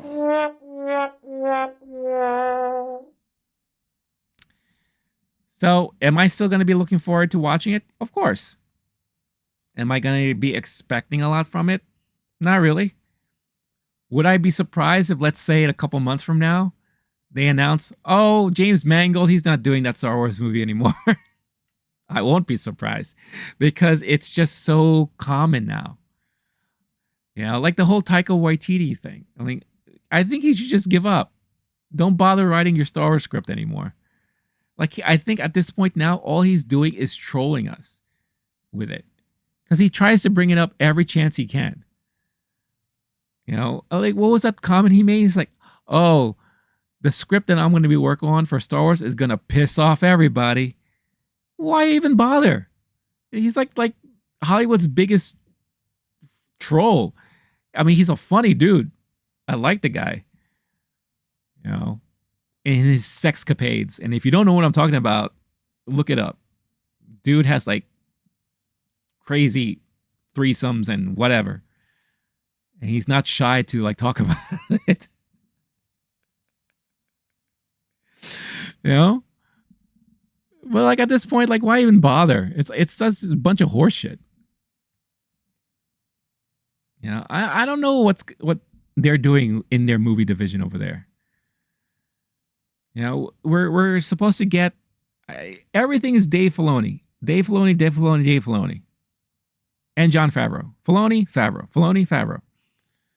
You know, so they have a lot of things riding on Mandalorian and Grogu being their next movie, Star Wars centric movie, to hopefully gel well with audiences. And I think they're doing that to kind of give themselves that confidence that they could still make theatrical releases for Star Wars content. Because right now they are, I would say, they are 50-50 when it comes to their Star Wars offerings on Disney Plus as far as series are concerned. Mandalorian seasons 1 and 2, fantastic. Season 3, Book of Boba Fett, woof. Andor, amazing. Brilliant. Obi-Wan, The Bad Batch, hey, if you like it, you like it. If you don't, you don't. Right? I liked it at one point, and then I kind of trailed off for a bit. Like, I know they're in their last season. I still haven't even watched the season before it. What else Star Wars related they have on Disney Plus? I don't think I'm missing anything else. Oh, Ahsoka. Ahsoka was started off great. Then I don't know what happened. You know, what was it? The last season of Clone Wars. That ninth season that it came out. Great. Fantastic. So right now, like when it comes to Disney Plus series, they're 50-50 in my opinion. So of course they have a lack of confidence, especially when it comes to their movies. So if Mandalorian and Grogu does extremely well, then we're promised that we're going to get this new Rey movie with Daisy Ridley. And I'm assuming if that goes well, then you're going to start seeing the doors open. And then they're going to be pushing Taika. Hey, Taika, finish your damn script already, will you? Hey, James Mangold, get ready, gear up. You're up next. Patty Jenkins, there's a reason why she's back on the project. They're keeping her warm. You know, they're loosening her up. She's on the bench right now, stretching. Because if you know, Mandalorian and Grogu does really well, they're like, all right, you're up, kid. If it doesn't, wait another quarter or two. Let's see what happens with this Daisy Ridley movie. Oh, that's just my opinion. Yeah. We'll see. We'll see how it all transpires. What's up here? Oh, Star-Lord's back. What's up, dude? That Mandalorian movie better be cinematic. Oh, I 1000% agree. I don't want a season 3. Oh, yeah, exactly. Yeah. You're saying everything that I had problems with when it came to season 3. It's just too much of these crazy, like, forced cameos. Like, why the hell does Lizzo have to be there? Right? That didn't add anything. Who's this? Christopher Lloyd, just out of nowhere. Yeah, it was just so distracting. So if you're gonna make it, it has to be within the same tone that the first 2 seasons were. If they could remain that type of tone and focus and make it as cinematic as possible, then that would be amazing. But if it's going to be like a jerk-off fest like we got in season 3, nah, thanks. I'm good. I'm good, B. Mm-mm. Mm-mm-mm. Not for me. No, sorry, Bob. Or as, what is that? Like in Ren and Stimpy? No, sir. I don't like it.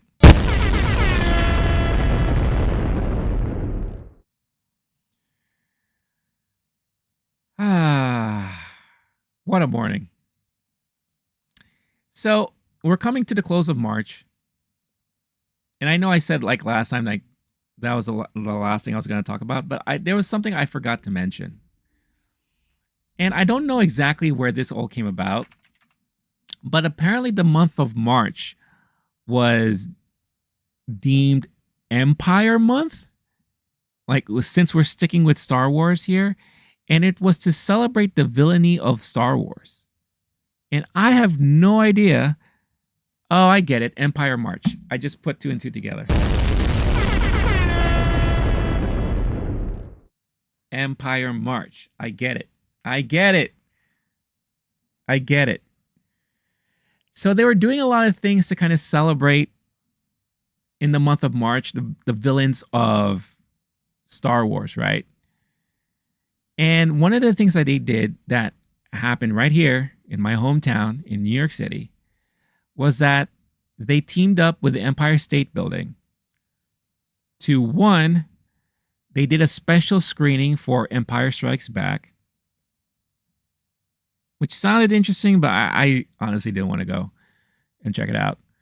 But what they also did is that they had Hayden Christensen come over, right? And do this like, little promotion because they have a special light show on the Empire State Building. And this is not new. They've already done this with other properties in the past. The more recent thing that I can remember is that Stranger Things. When Stranger Things season 4 came out, they had a whole Stranger Things takeover on the Empire State Building. And it looks like, you know, the Upside Down was tearing through the Empire State Building, and you had all the Demigorgons and all that coming out. It was pretty awesome. Pretty cool. And from my view, I mean, you've seen this view already here. You can kind of see in the distance, right in the middle, that's the Empire State Building. You know, so I could, and then, you know, anytime you look at something on camera, it looks so far away. But then when you're here, it doesn't look that far away. So you could still see the lights happening and all that.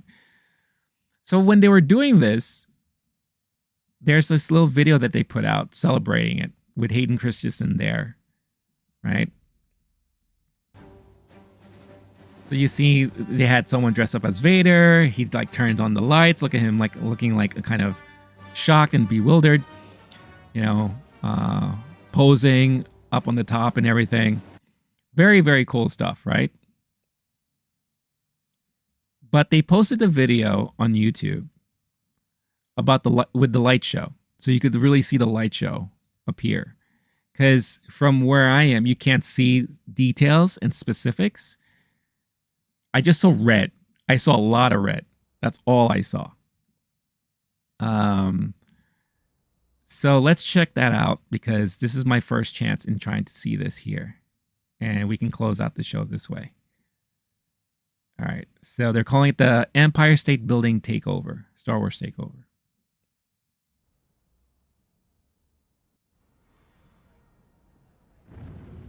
Oh, oh, a little warp speed action. See, look how cool that is. Was that fire? Are we in the lavas of Mustafar? Oh yeah, that's Vader's little fortress there. That's cool. Oh, I just realized Star Wars themes music. I'm gonna get copyrighted. All right, so let's. I just came to the realization, like, oh no. Oh, you have Thrawn. Look at that. That looks great. Thrawn's one of my favorite villainy characters. Oh man. Oh, you have his like little chest plate thing going on there. That looks pretty damn cool. They did a great job. Now, what's funny too is that if you're there by the Empire State Building and you're seeing this, obviously you don't hear anything. So there's not going to be like any audio and all. You're just seeing like all of these images show up. So I could imagine if you're like a tourist just walking around and all of a sudden you just see all this stuff happening. You're playing like, what the hell's going on over there? And we got the Emperor. Oh, there's Kylo Ren. This is really cool. It's nice to finally see what was going on. Because like I said, from my window, you can't see specifics. That's dope. And this, I'm assuming this is probably all drone footage, right? Such high quality, too. That's amazing. That looks like a lot of fun. Oh my gosh. You're Chewbacca. And we got some Empire Strikes Back. The AT-ATs. It's only on one side. It would have been kind of cool if it wrapped around.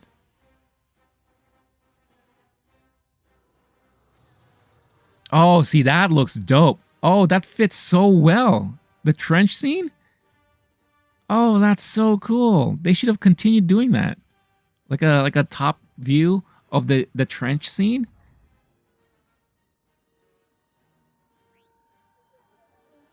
Probe droid. Oh, watch out. It's scanning the audience. Han Solo in the carbonite. When I was a kid and I remember seeing that scene, I thought I didn't know what happened. Like, I didn't realize he was in there. I thought they replaced him with something else. I didn't really know what was going on.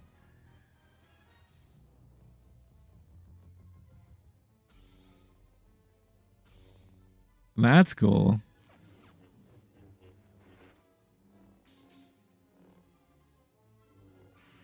This is the fight from, I think that's Jedi. What's really interesting is if you analyze the fight Luke had with Vader in Empire, and then you analyze the fight he has with Jedi, you could see the tonal switch. Well, in Empire, Vader was toying with Luke, kind of, when they were battling. And you notice like Vader only had one hand. He was fighting Luke one-handed, which is freaking awesome. Like, it's just the best choreography I've seen. And then you see the switch in Jedi because Luke is stronger. He had to use two hands to kind of, you know, match the impact and strength. Oh, what's going on there? Oh, who are these poor saps fighting up on there?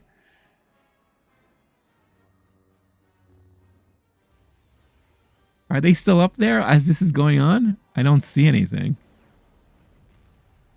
Oh, that's dope. That's kind of cool. Wow, this is long. I had no idea that the light show or this show was that long. Wow. That's a lot of fun. It reminds me, I guess, you know, if Vegas has the sphere, this is like our equivalent here in New York. You know, except you don't have like all of these advertisers constantly buying space to do stuff like this. Is that it? Yeah, that's it. A little hanger action. They should just have. They just turn the building into one giant lightsaber. You know, I'm surprised they don't do that.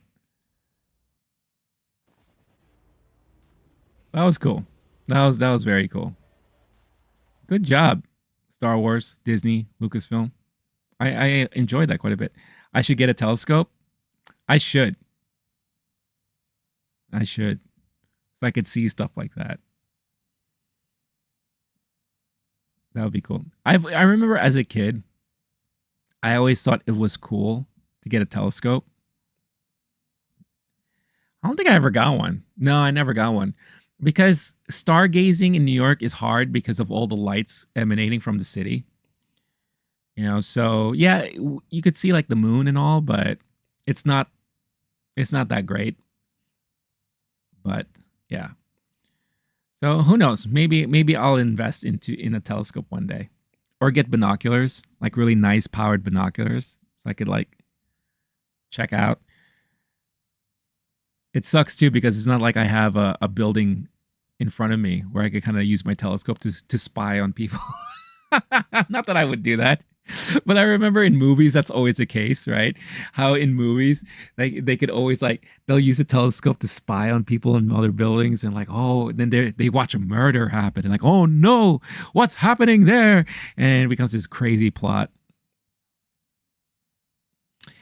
It could be the Empire Strikes Back Star Wars montage was pretty cool. I wouldn't have stuck around if I saw that. Well, yeah, that's long, man. How long was that? That was like 5 minutes. 5 minutes looking up like that? Yeah, that's a long time.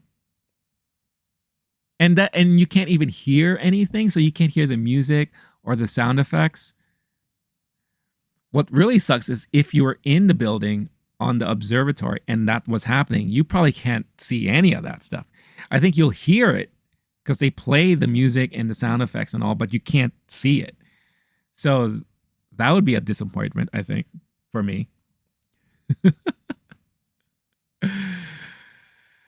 But you know what's not a disappointment? Being here live with all of you guys. Always have a lot of fun. The mornings I do this. Now the night I'm going to do on Wednesdays. So I'm glad you could join in on the festivities, on the fun here on this Friday. It's Friday, gotta get down on Friday. But you know what? I think it's time to close up shop and head into the weekend, y'all. So I'm going to head on out for now. Hope you have a fantastic Friday. Let's close out this week with a major bang. Bang, bang. Have a fantastic Easter weekend. If you observe, if you celebrate, if you do all that stuff, just have a great weekend in general. Do some stuff you haven't been able to do in a while. Maybe do something new. Watch a movie, play a game, read a book, whatever tickles your fancy. Do something. Cook something awesome. Have some great food. Empire Strikes Back and Building State Wait. Whoa. I think I just had a heart attack. Wait, hold on. Empire Strikes Back and Empire State Building, same initials. Yes. That is very true. Very, very true. ESB. But thank you again. Huge shout out, AKB Mobile, Star-Lord. As always, love having you guys on board here. I will be back again on Monday, 10 a.m. Eastern Time. We'll talk about weekend box office. Let's see how well Godzilla Kong does. I'm sure it's going to do fantastic.